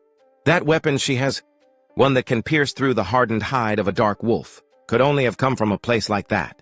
As he was lost in thought, Miso pulled out her phone and said, I'll contact you as soon as I get more details. Looks like we'll be talking a lot from now on. Here, punch your number in. She handed her phone to Shin, but something on the screen caught his attention. An event reminder popped up right at the top. Friday, June 20th, Chestwacker 10:30 p.m., meeting with Mr. Gregory. Noticing it too late, Miso quickly snatched the phone back, flustered. I'm so sorry, that was careless of me. What's wrong with me today? She let out a small sigh, clearly rattled, while Shin quietly mumbled over what he saw. Looks like she's got some kind of secret she can't talk about. But then again, who doesn't? Every player has their secrets, even me. I've got things I could never tell anyone. If people ever found out I was reincarnated, who knows what kind of chaos that'd cause. It'd be a serious problem, that's for sure. Thinking about it all, an image of his old companion from his past life suddenly surfaced in Shin's mind. A wave of nostalgia washed over him. I have no idea where he is now or what he's doing, but we spent so many years working side by side. He sighed internally. It's not easy trying to track him down now. Meanwhile, over at Eden Guild's VIP lounge, Miso was sitting across from a tall man dressed in a striking orange outfit. But instead of engaging in conversation, she was completely focused on her phone screen, her eyes fixed on it. Noticing this, the man tilted his head. Curiosity piqued. It's been a while since we grabbed coffee together, hasn't it? He said casually. But are you waiting for someone to call? You've been staring at that phone like it owes you money. Miso looked up and replied with a faint smile. It's Shin Sang-hyun. We're preparing to explore a gate together. Oh, wow, the man said with a teasing grin. You two are already that close. Flustered, Miso quickly waved it off. No, it's not like that. With that, the conversation naturally shifted to Shin. The man leaned back and asked, "Isn't he the one who can maintain combat focus longer than even I can? And he straight up rejected a recruitment offer from Kim Miso herself? I mean, if it were me, I'd probably like the guy too." Across the table, Miso didn't deny it. In fact, she added a subtle warning. "You should probably start getting a little worried, Appa." "Huh? Me?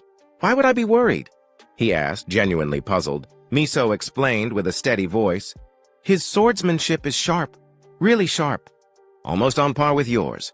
Maybe even better." Hearing her unusually high praise for Shin, the man couldn't help but burst out laughing. "Haha, you're only saying that because I teased you, right? I'm sure the guy's talented, but comparing him to me, that's a stretch." That man, with his rugged, masculine features and confident demeanor, was none other than Joe Giho, an S-rank player from Eden Guild, currently at level 700.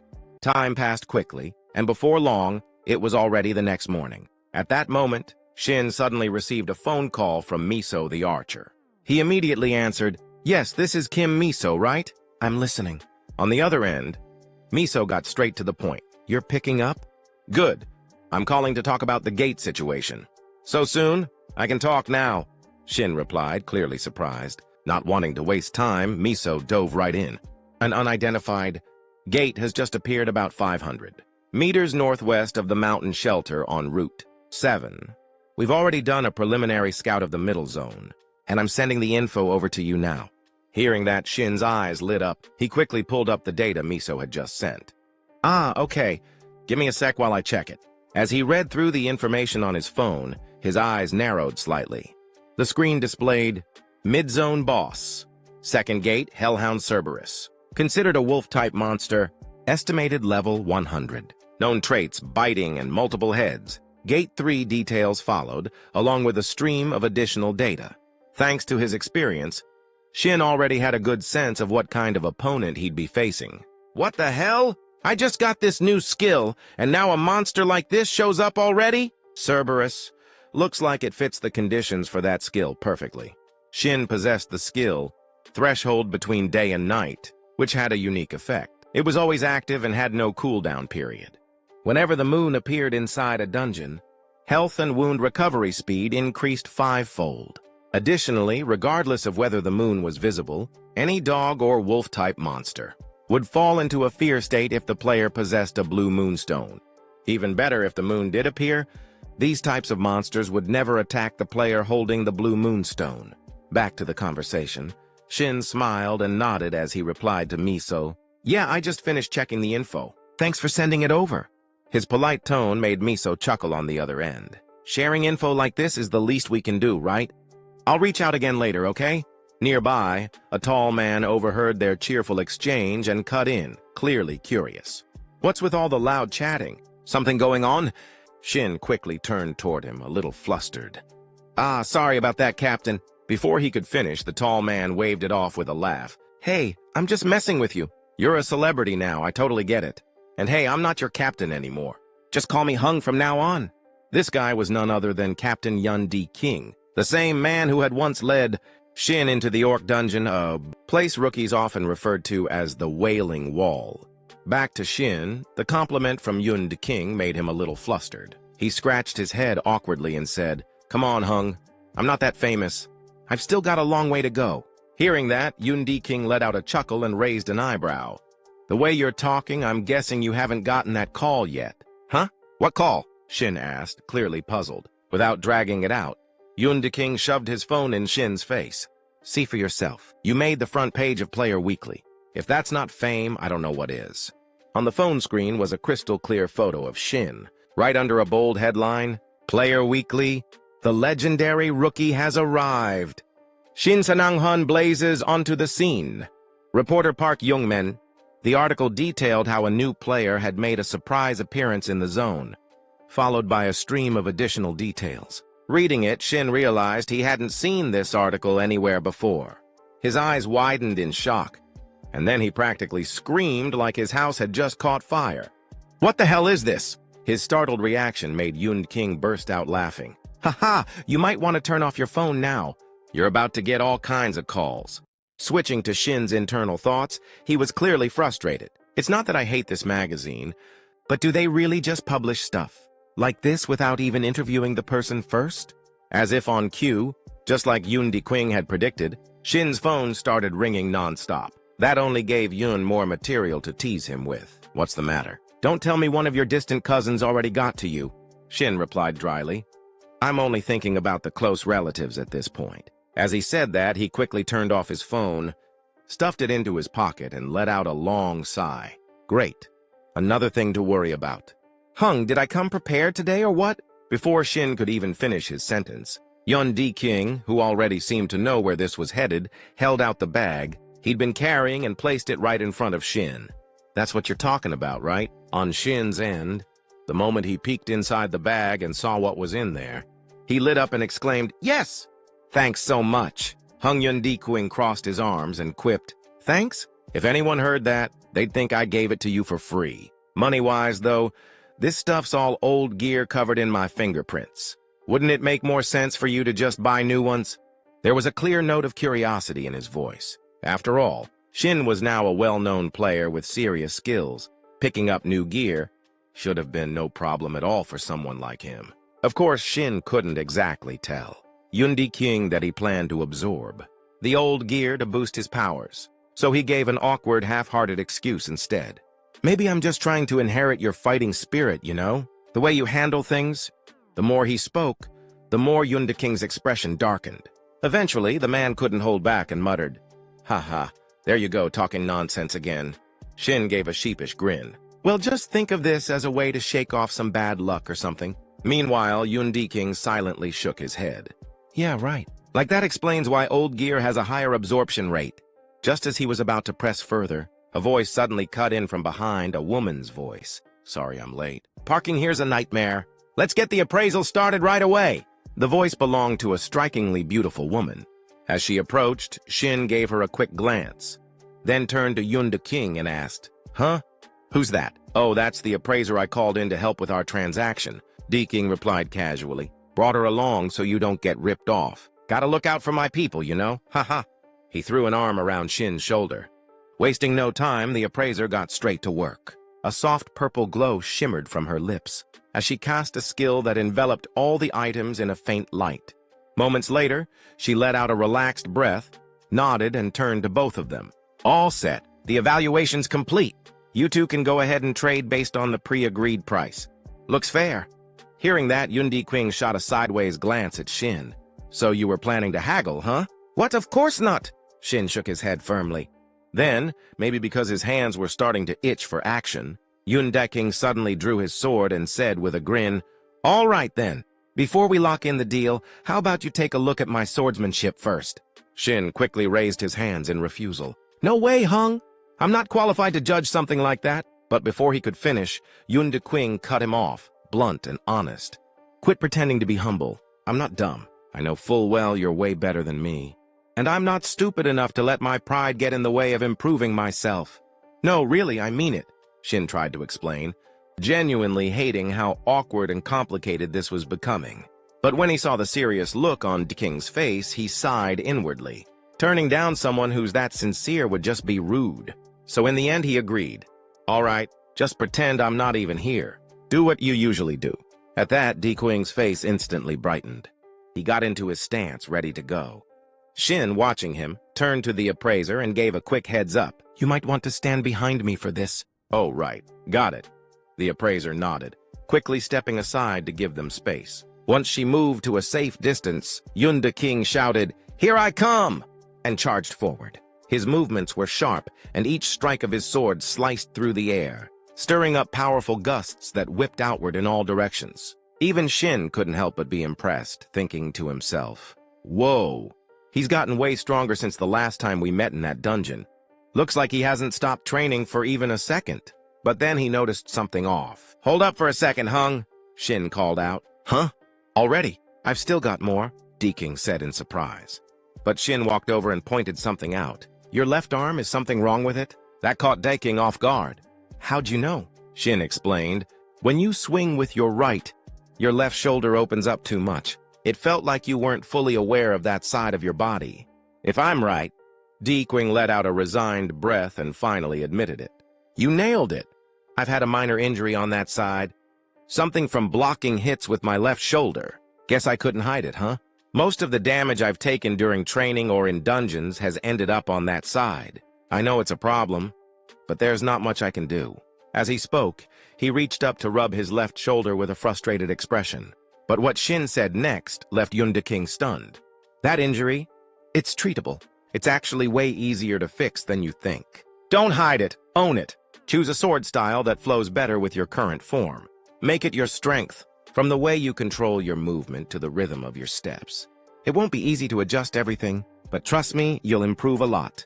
Try gripping like this. Just tighten your fingers a little more. As he spoke, Shin stepped in and physically guided him through the motion. Yun King clicked his tongue. It's not as easy as it sounds. Hey, Shin, that hurts, man. Ha ha. Just hang in there for a bit longer, Shin encouraged him. A few seconds later, a relieved sigh came from King. Hey, it's kind of embarrassing to admit, but wow, that actually feels way better. Shin smirked. Right? It'll keep getting better, I promise. Now twist your hips this way. And just like that, the two of them got caught up in fixing each other's posture, totally focused on the task. Meanwhile, standing off to the side, the appraiser was watching with her face turning completely red. What are these two idiots even doing? She thought, flustered. What exactly am I witnessing right now? Time flew by, and after wrapping up the gear exchange with Captain Yun King, Shin cheerfully drove his beat-up car back home.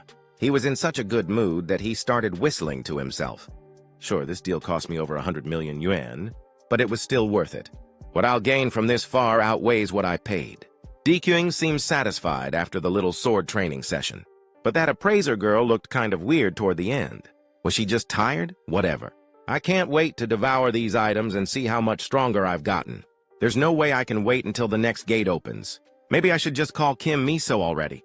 As he spoke, Shin gave a quick glance at the gear bag on the passenger seat. But that one moment of distraction nearly cost him. He almost hit two people walking in front of his car. Slamming the brakes just in time, Shin stuck his head out the window, flustered. I'm so sorry. Are you okay? You were right in my blind spot. Before he could finish, one of the men, dressed like a total thug, cut him off, clearly having waited for this moment. Took you long enough. I'm sick of standing around waiting for your sorry ass. What are you staring at? Get out of that piece of junk car now!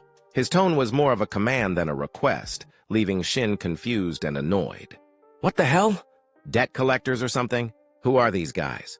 Seeing the look on Shin's face, the scrawny blonde one just shrugged and mocked him with a smirk. Ha ha, you clueless types always react the same way, huh? What, did I hear that right? Then, just to drive the point home, the heavy-set one suddenly activated a skill, summoning a searing fireball right in front of his chest. His voice turned cold and threatening. Cut the small talk. You want to burn up with that crappy car of yours, or are you getting out right now?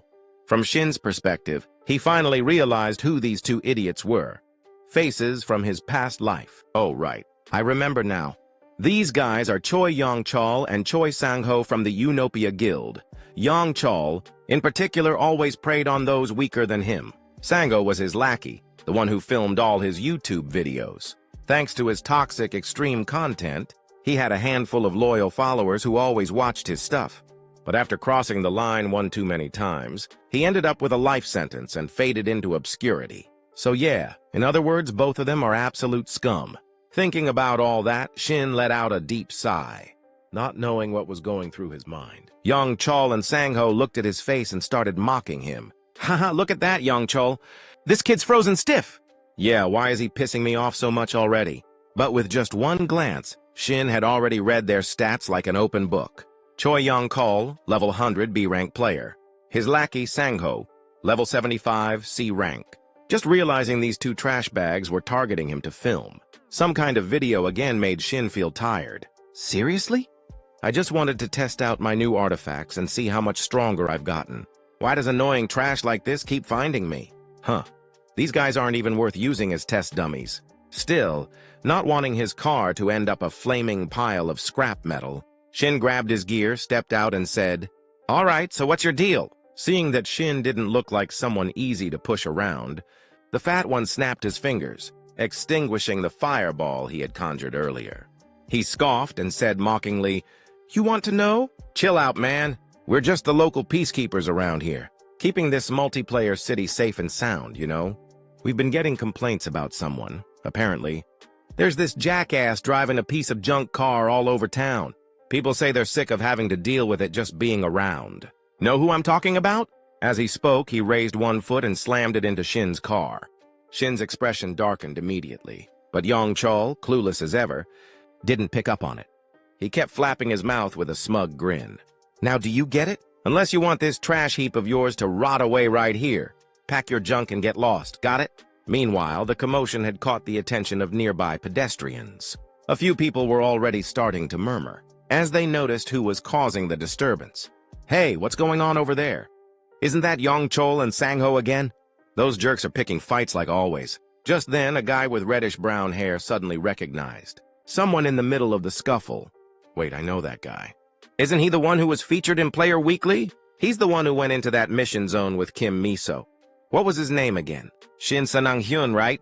Their voices got loud enough for Yongchol to overhear. His smirk faded a bit, a trace of unease appearing on his face. He turned to his sidekick and muttered, "Wait, is he strong?" Sango quickly pulled up something on his phone, squinted, then rubbed his chin. Yeah, I remember now. This guy entered the mission zone with Kim Miso. There's a rumor he completed a level 100 mission solo. Yongchol clearly didn't buy any of it. He did it solo? No way. That guy looks weak as hell. Sangho just smirked and replied, "Haha, come on. Yongchol, Kim Miso was there too, remember? You really think she'd let some rookie hog all the glory for himself? No chance, I already got the title for our next video." Hearing that, Yongchol instantly caught on to whatever twisted idea. His buddy was cooking up and laughed along.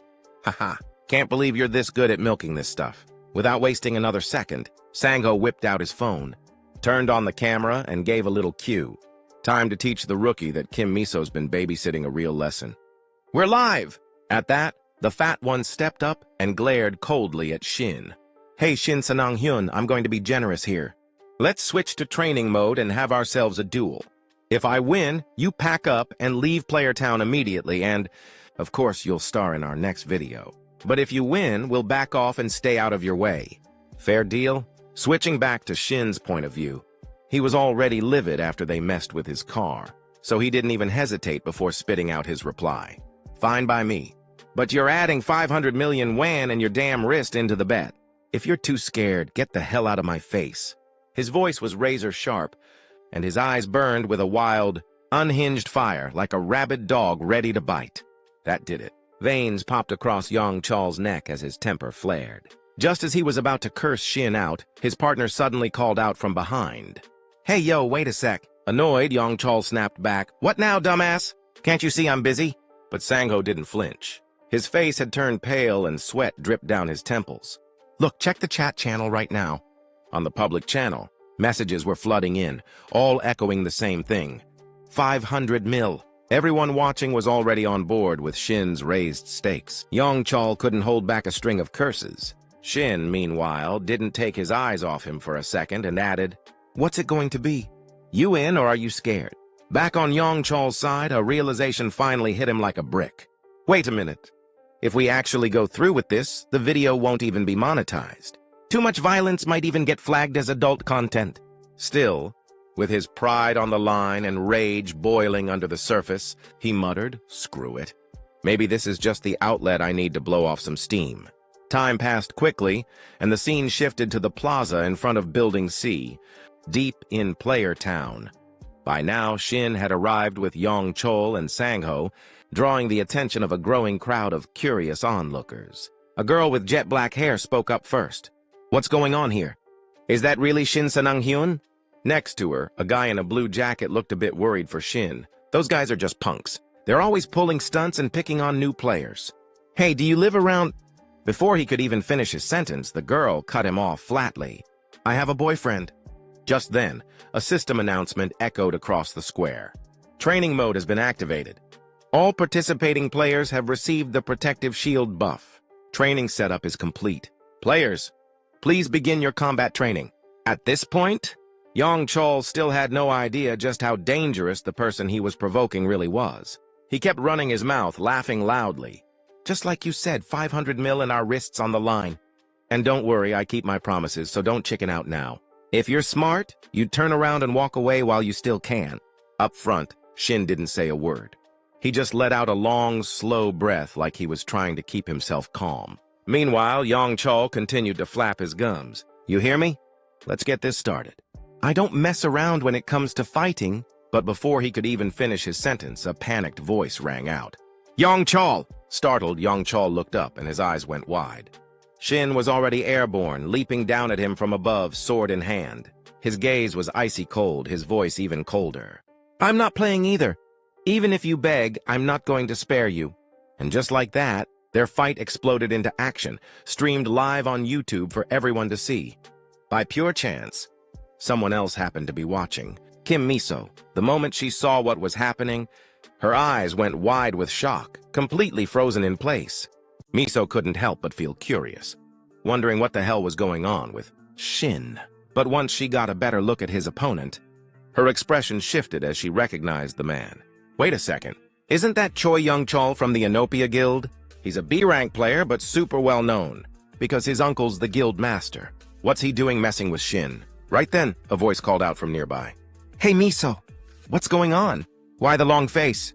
The voice belonged to a woman with short hair and a physique, like a panther, Shintiri, a top-tier S-rank player from the Eden Guild, level 700. Her sharp eyes flicked over to the TV screen, and she immediately caught on. That player? Isn't that the one you've been trying to recruit? Miso turned to her and admitted, yeah, that's Shin, but I have no idea why he's there or what's going on. Tiri took one more glance at the screen and smirked. Whatever the reason, he moves well. Sharp reflexes. Back on the battlefield, Young Chol was caught completely off guard by Shin's sudden charge. You bastard! He cursed, scrambling backward just in time. If he'd hesitated even half a second longer, Shin's blade would have sliced him clean in two. Fuming, Young Chol retaliated by hurling a massive fireball. You've got some nerve, he roared as the blazing orb rocketed toward Shin. But it wasn't enough, not even close. Shin gripped his sword tighter and swung it upward in one fluid motion, cutting clean through the fireball. It split in half before exploding in the distance. One hell of a blast, but still no match for him. The crowd around them was stunned, jaws dropping at the unreal scene. How the hell is he doing that? Sango stammered, eyes wide with disbelief. As for Shin himself, a grin tugged at the corner of his lips. He could feel it, his body finally moving exactly how he wanted. Finally, he thought. Ever since I returned, this is the first time I've felt completely in sync again. Flashback 3 hours earlier. After finishing up the equipment transaction with Captain Yun Di King, Shin didn't forget to turn to the appraiser girl and express his gratitude. Thanks to you, the deal got done so quickly. Today went really well. Hearing that, the girl in the white outfit quickly waved her hand in modesty. Oh, it wasn't all me. You two were really hard workers, too.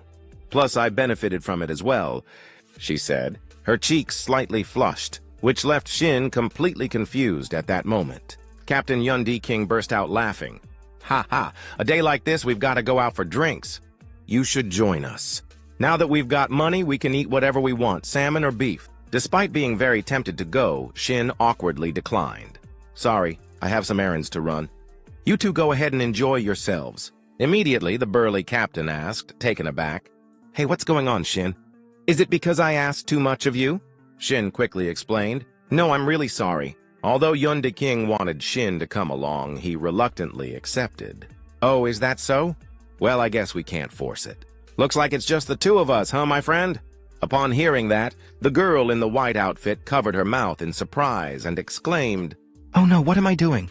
I totally forgot something important I need to do. I have to go! With that, she hurried off, leaving the burly captain standing there completely stunned. Afterwards, Shin headed to an unfamiliar park to start sampling each item he had. He let out a deep sigh, and just as he did, the system notification rang out. Based on the absorption rate, the basic stat absorption rate is at 10%. The previous artifact usage has activated, increasing the absorption rate, finally reaching 90%. Upon hearing this, Shin's eyes widened in disbelief. 90%? He exclaimed. At that moment, the goddess of luck appeared beside him. The goddess of luck believes all this joy you're feeling comes from her good fortune, she said, her voice light and teasing. This time, Shin didn't claim the luck for himself. His face showed a hint of annoyance as he said, "Normally, I only get around 10% due to the absorption limit. As expected, the items used by the appraisers are truly on another level." Then, as if suddenly remembering something, Shin turned to the goddess and asked, "Oh, right. There's something I wanted to ask you, goddess. You're really famous in the constellations, right? Have you heard of the constellation called the Late Blooming Model? Student success?" In response, the goddess of luck looked irritated. She pointed a finger directly at Shin and questioned, "The goddess of luck is angry that you're paying attention to other constellations." Shin quickly raised his hand in a calming gesture. "I only asked out of curiosity. I didn't mean anything by it. It's just that the constellation has some personal meaning to me, but I didn't realize it would upset the goddess like that. I'm sorry, please forget I even mentioned it." Seeing the sincerity on Shin's face, the goddess of luck's anger began to subside. "The goddess of luck grants you her forgiveness. Due to her generosity, she will help you find that constellation." Hearing the goddess's consent, Shin was overjoyed. "Really? Thank you, goddess. All right, now I can finally put my full focus into this." As he spoke, he began using his absorption ability to start feasting. His consciousness was sent into the mental world. A system notification rang out, syncing with 5 artifacts, the top 5 dishes of humanity. Before Shin was a feast of various delicacies, enough to make anyone's mouth water. Just looking at it made Shin do the same. It took him a few seconds to snap back to reality, wiping the drool from his mouth. No matter how surreal the artifacts are, I never thought a banquet of food could be this enticing. "I really love this," he grinned. "With over a 90% absorption rate, when this ends, who knows how strong I'll be. I can't even begin to guess." Back in reality, a symbol of 2 crossed swords appeared above Shin's head, and a system reminder followed. The True Rival title has been activated. Isolating player Choi Young-chol. No allies detected within a 5-meter radius. The True Rival instincts have been triggered. The player information appeared. Name, Shin Sang-hyun. Titles, True Rival, and 6 others. Constellation, Goddess of Luck. Unified skill, eats artifacts. Artifacts consumed, 17. Health, 880. Energy, 124. Experience, 97. Stat window, Strength, 77 plus 40. Stamina, 90 plus 70. Agility, 28. Mana, 60 plus 4. Luck, 167 plus 65. Evasion, 30. Defense, 49 plus 29. Remaining stat points, 0. On the opposite side, young Chol, the burly thug, trembled as his attack was effortlessly sliced in half by Shin. He looked like he was having a seizure. The audience who had been watching couldn't help but tease. "Haha, he's flustered. Is young Chol running out of juice?" Then, like a volcano erupting, young Chol screamed, "You bastard!" As he shouted, he swung his hands wildly forward, unleashing countless fireballs. This made Miso, who was watching, worry for Shin. "Watch out!" In contrast to her younger sister, Tiri remained calm and reassured. "Don't worry, he'll dodge them." Her voice was full of confidence, and sure enough, Shin didn't disappoint her. He seemed to be dancing around the barrage of attacks, easily dodging every single one, and even reminding the big guy across from him. "You haven't forgotten the deal, have you? For 500 million, I'll take that arm." With that, he dashed forward. However, this was exactly what Songho had been waiting for. He muttered to himself, "That's right. Charge in, gotcha now." While no one was paying attention, Songho secretly activated some kind of skill, and suddenly, Shin's steps were bound by a stream of white light. Seeing this, young Chol grinned wickedly, flashing Shin the middle finger. "I win, you idiot!" He laughed with a cunning, malicious look on his face. Back on Shin's side, his entire body was now locked in place by a frosty magic circle beneath his feet. A system notification flashed before him. Condition met, player Shin Sang-hyun. Skill, forced freeze, activated. Right after, jagged pillars of ice erupted from the ground, encasing his body in a prison of frost. Elsewhere, Tiri watched the scene unfold on a monitor and gasped in surprise. "Oh, so he can use magic other than burn? Not bad at all." At her words, Miso burst into a fit of amused giggles. "Sis, don't be too surprised. Shin can even use status effect nullification. You really underestimated my judgment. Just keep watching. You'll understand why I was so eager to test him." As she spoke, she casually glanced back at the screen, only for her expression to freeze. From her perspective, A large hole had just appeared in the block of ice that had been containing Shin, and he himself was nowhere to be seen. Back in the battlefield, young Chal, the bulky one, blinked in disbelief. What the hell? Where'd that bastard go? A flicker of doubt ran through his mind. The skill definitely activated. Unless he has status effect nullification, there's no way he could have escaped. Is he really a rookie? But just then, Shin's figure appeared right above his head. With a fierce grip on his great sword, Shin launched himself downward. His feet slammed into young Chal's back with full force, driving the heavy man straight into the ground. The impact cracked the earth beneath him into a spiderweb of fractures. Yet, despite the clean landing, one thing left Shin visibly displeased. His blade, aimed directly at young Chal, had failed to strike the target as intended. Something had disrupted the finishing blow. All around them, the spectators froze in shock. Sung-ho, the scrawny one, stammered, barely able to form a sentence. Meanwhile, the chat channel exploded. Oh my god. Shin Sang-hyun, did he just use status effect nullification? But more importantly, doesn't he seem different from earlier? The comments jolted Sung-ho out of his daze. He quickly turned to examine Shin again, sensing something strange in the air. Now that I think about it, that guy's entire presence feels completely different from before. What the hell did he do? His gaze sharpened. Shin's eyes, once normal, had turned pitch black. He didn't look like a player anymore. He looked like a demon. Back at S-rank Hunter Tiri's position, it seemed her younger sister Miso was just as curious. The white-haired girl tilted her head slightly and said, "Looks like some kind of awakening skill." Miso glanced at her with wide eyes. Her voice filled with curiosity. An awakening skill? You mean Shin Sang-hyun? Tiri nodded, her tone more thoughtful now. Yeah, it seems to branch from either transcendence or illusion. Judging by those pitch-black pupils, it's probably illusion. From what I know, taking damage while using that kind of skill causes severe exhaustion. Didn't he just say he was going to take them down without getting hit once? Talk about confidence. She let out a sigh, equal parts exasperated and impressed by Shin's sheer nerve. Miso, meanwhile, just broke into a wide, excited grin. Ha ha! No, sis, he never used anything like that when he was with me. And that kind of skill isn't exactly easy to trigger either. Tiri shrugged, casually analyzing the situation. Then it's one of two things. Either he had no reason to activate it around you, or he didn't have it at all. A brief pause. Tiri's face suddenly grew more contemplative. She muttered to herself after a second or two of silence, or maybe he just figured out a way to get it recently. Cut to the appraisal center. The female appraiser who'd handled Shin's gear stared at the report in her hands, stunned. Her lips parted slightly as she mumbled, "Oh no, this could be a problem." The artifact, Shin Sang-hyun, just bought had to go through a potential trade assessment. According to her screen, the chance that the item contained a hidden skill was 0.02%. And the skill in question, psychedelic. She scoffed in disbelief. A hidden skill with odds that low? No way. If he actually pulled that, he must be blessed by Lady Luck herself. Psychedelic. A hidden skill, a high-tier awakening ability. Cooldown, 1 hour. Skill level 1. Effect. Upon activation, it fully restores the user's HP and triggers an awakened state for 100 seconds. In that state, physical and mental capabilities are pushed beyond their limits, borderline berserk. Decision-making and information processing speeds are dramatically increased.